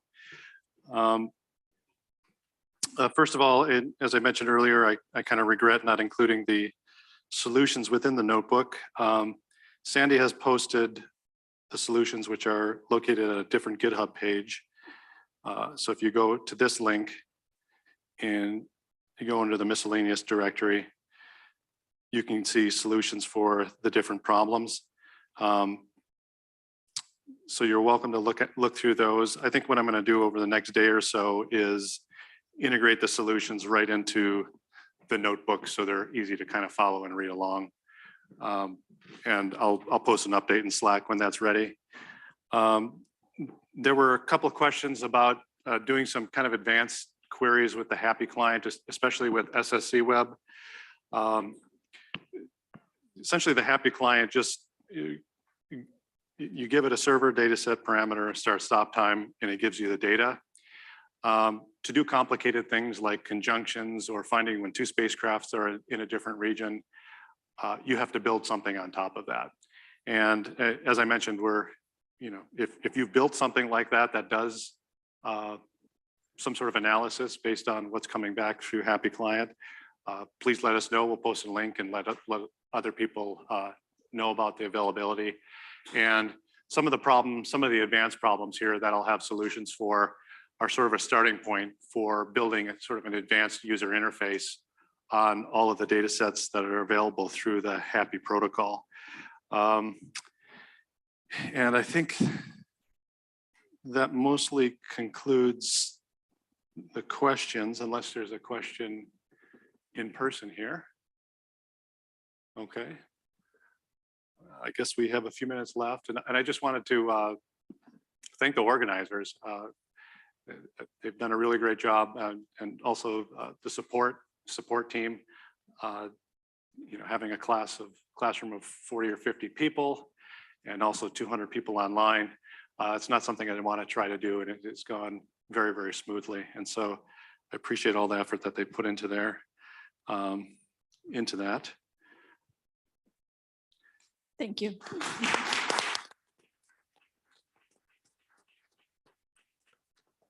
I should probably maybe I have all you guys come up here. We have Sandy, Julie, Larry, Sean in person here, Yeah. Jeff in the back, and then also Brian, and who else? Arnaud, I can't forget Arnaud, yeah, for hosting us, especially Arnaud. Yeah, so I thank all of those people. And that's it, let's hit the bus. Thank you. See y'all for day 4.